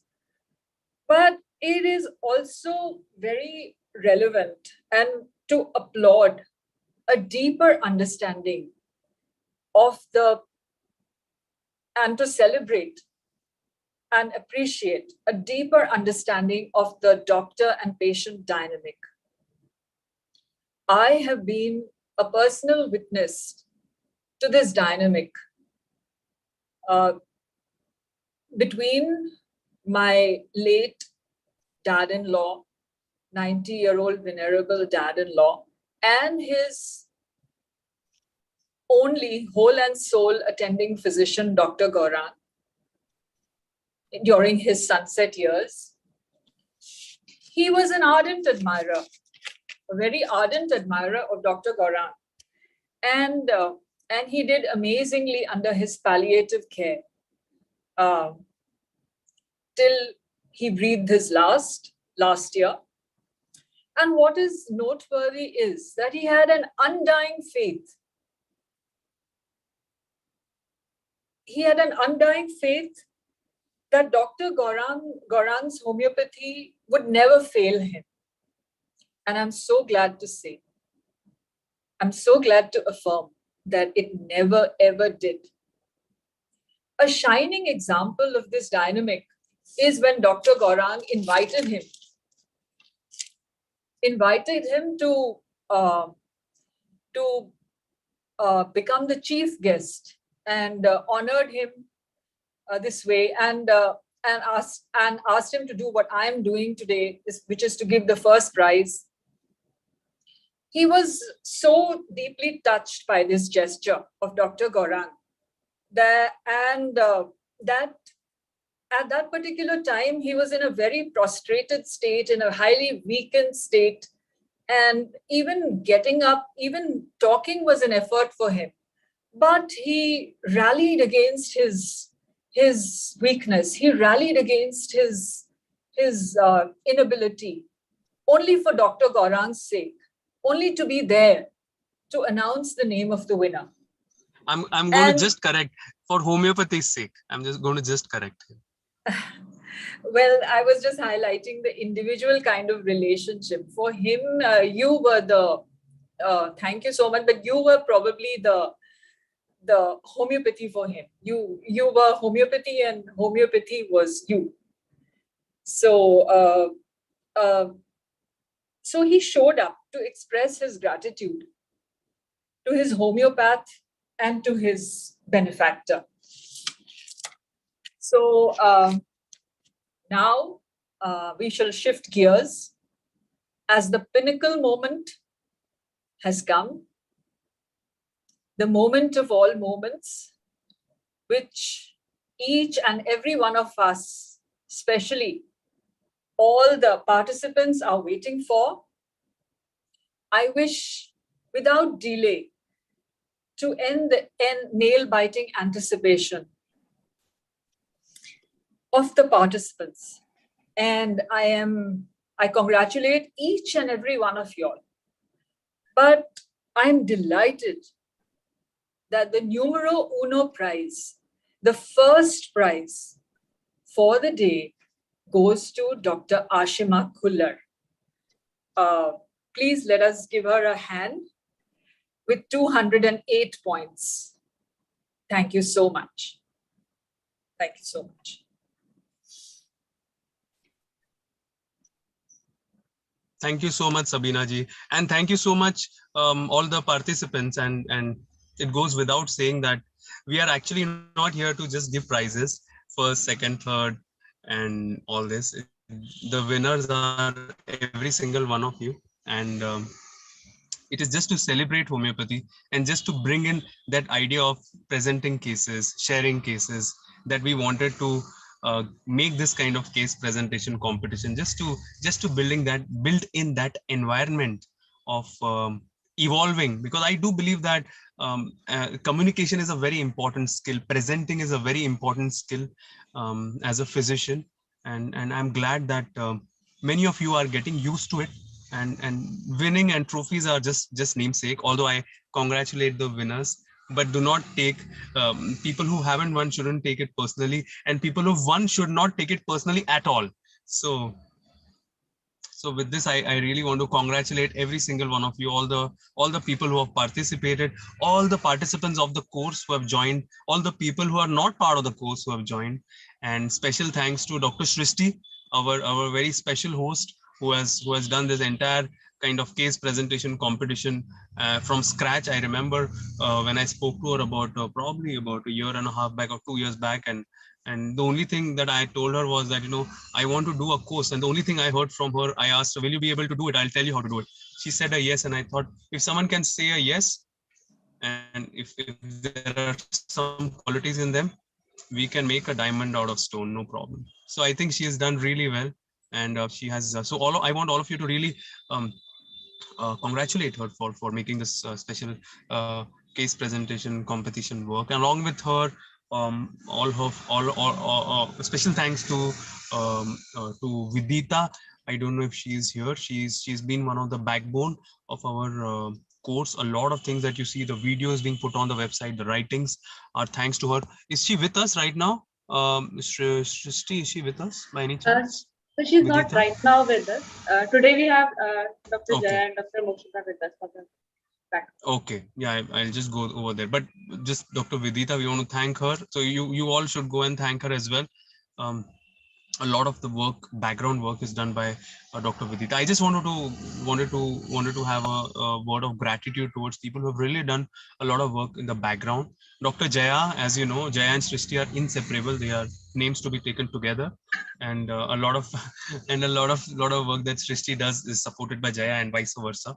But thank you, Dr. Jaya, for again being one of our kind of silent heroes in the backdrop in the course, other than other thing else. And also Dr. Mokshita, who is also just studying in the college, also actually a participant of the course, but still has helped us to formulate the course. Thank you so much. And finally, the judges. All the 4 judges, very, very busy people, very well-known people, people who are actually very close to me, who are very close colleagues and friends. Dr. Elizabeth, who has been, I know her since some time now, and genuinely a pure heart and a very good homeopath, who's very passionate towards homeopathy. In fact, towards a lot of things, lot of work, whatever she does, you will see a lot of passion in her. And I think somehow I feel connected to people who have passion towards what they do, whatever it is. Even if I'm learning maybe a salsa from someone, I would rather learn it from someone who's very passionate towards it, because I feel connected to them. So I try to bring this passionate people together. That's my connecting point. So Elizabeth is very passionate towards homeopathy. In fact, everything that she does, and she does many more things, including work on some more other kind of aspects in life that she's doing. And she has been a rock solid support for us, and I genuinely want to thank her for being a part. Second in row. Last year also she was the judge. This year also she's the judge. Thank you so much, Elizabeth. We are grateful. You are our esteemed judge. Thank you so much. Thank you for the possibility to be here with you, with all of you. Sure, and our participants absolutely are very fond of your lectures. Thank you so much, Elizabeth. Thank you. Thank you. The next special judge that we have all the way, and Elizabeth is from Romania. So the next judge who's all the way from Brazil, who's almost now very, very close friend of ours. And I'm going to meet her in October. That is Dr. Valeska, who's again a very close associate and a very good friend also. And her journey in her life, which she has already shared in one of her lectures, about how she has gone through a very difficult journey, how she has become very resilient, and how she has fought back and become a very strong individual, is something that inspires me a lot. And I genuinely want to thank Valeska for always supporting us. In fact, as we speak today also, she was working on our book, which is now translated in Portuguese, which is going to be launched in Curitiba in Brazil in about a couple of months from now. Thank you so much, Valeska, for spending the Sunday with all our participants and always motivating and encouraging them, just like Elizabeth. Thank you, Valeska. In fact, she even, Valeska is like almost half Indian also. She puts up all her dancing programs and all that in English, in Hindi. She might get citizenship of India at some point, Valeska. And the next judge who I want to also thank is Dr. Shishir Paranzape, who is also one of the most, you can say, like, how different kind of, there are different competitions, like, maybe Indian Idol, American Idol, different kind of competitions. Okay. And, there's always one special judge, like in American Idol, there is Simon, or in Indian Idol, there is Anu Malik ji, or so on, who has some quirkiness to them.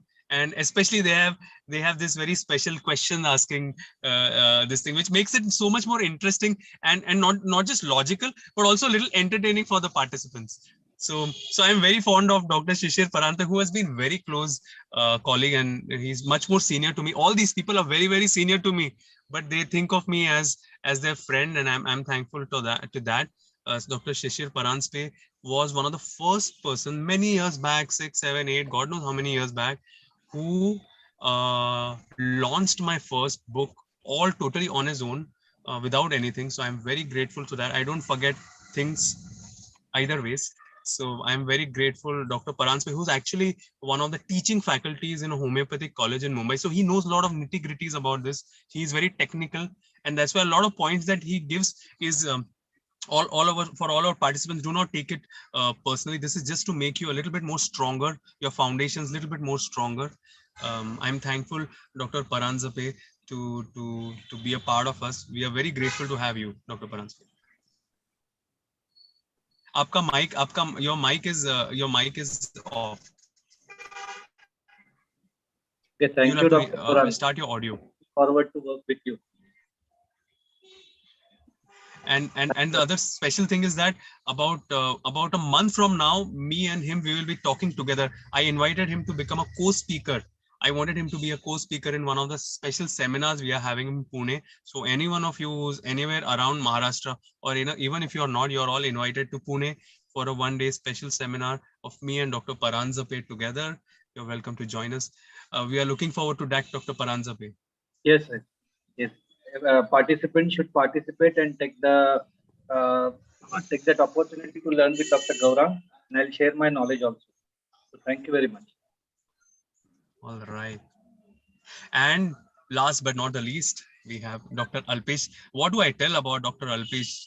Anything that I have done right from my probably third year in college, I've always kind of found Alpesh to be there somewhere around what I was doing. In fact, I remember, he was, there's a very interesting story. He's such a, he's a fairly one of the brightest homeopathic minds, but you don't know that his heart is very, very very pure, very humble. I remember he started his clinic after his internship, and I was still in my third year. It doesn't mean that I failed. He is quite senior to me, but I remember he used to sit in the clinic, and sometimes if he found some case very difficult, he would call me up, and I was in my third year sitting in library or loitering around doing some nonsensical thing in college. He used to call me up and he used to say, this is the case, what rubric will you take? And he used to actually ask me to repertorize in my third year. I used to repertorize and I used to tell, in Boger, this is given, I would have given this. And he used to actually give it, and some of the patients to actually improve, and then he used to give me a feedback. What happened, what didn't happen. That helped me a lot in my journey. So if you really want to go ahead, you should have a friend like Alpesh. Thank you so much, Alpesh, for always supporting us and being the person that you are. Always with you, always with you. Please say a few words of inspiration about your inspirational story to our participants. I think it's all about how we can get to the roots and learn everything by ourselves and from different teachers around. That's all. I mean, and try to explore. Alpesh is also one of the reasons that I came to know about case presentation competition, because I remember when I was in my third, fourth year, he told me that, I'm going for a case presentation competition. I said, where are you going? I didn't know that homeopathy has a case presentation competition, because during our time, there was nothing like that. We thought it's just some crazy thing happening around. So he went there and he actually won one of the consolation prizes. And I told him, when I finish my college, I'll go and I'll win, and I'll win it. If I play, I'll win. And I won it twice, and that's when I came to know that there was a case presentation competition, thanks to Alpesh.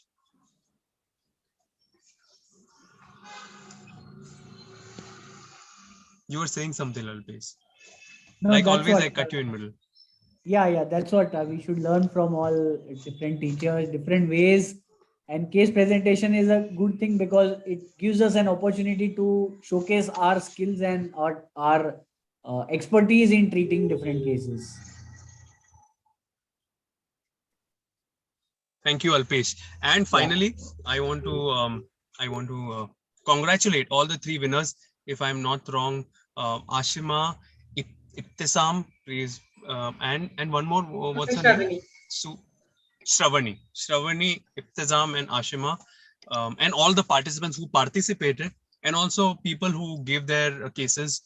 We all have gone through it, and there's some really interesting cases. I just want to tell you that this is just the beginning, and it's important to keep your foot on the ground, and it's important to take this as an opportunity to find a way to grow as a human and as a homeopath. Your journey actually starts now. So what you do in the next 3 years of your life will define the next 3 decades of your life. So make sure you use the next 3 years, make every second count. Thank you so much.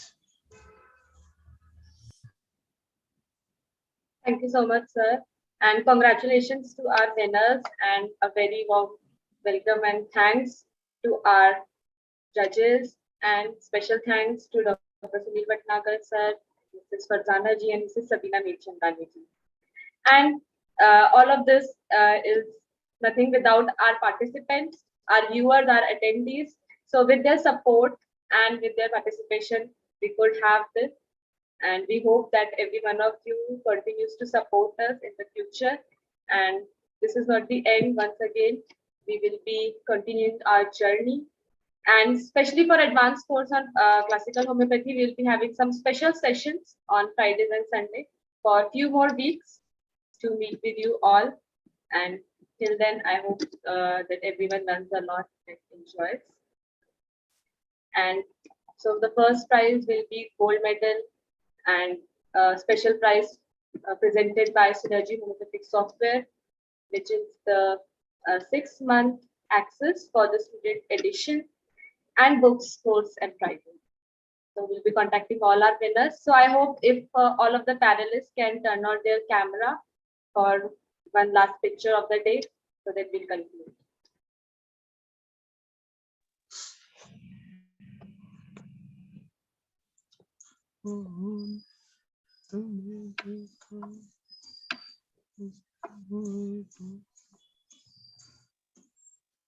So I ask all the judges to also please turn on their camera. We'll just take a picture for today's session.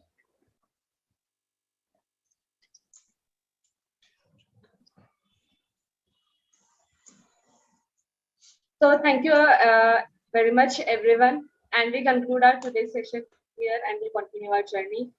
And that's all from our side today. And we'll meet you soon. Thank you and good night from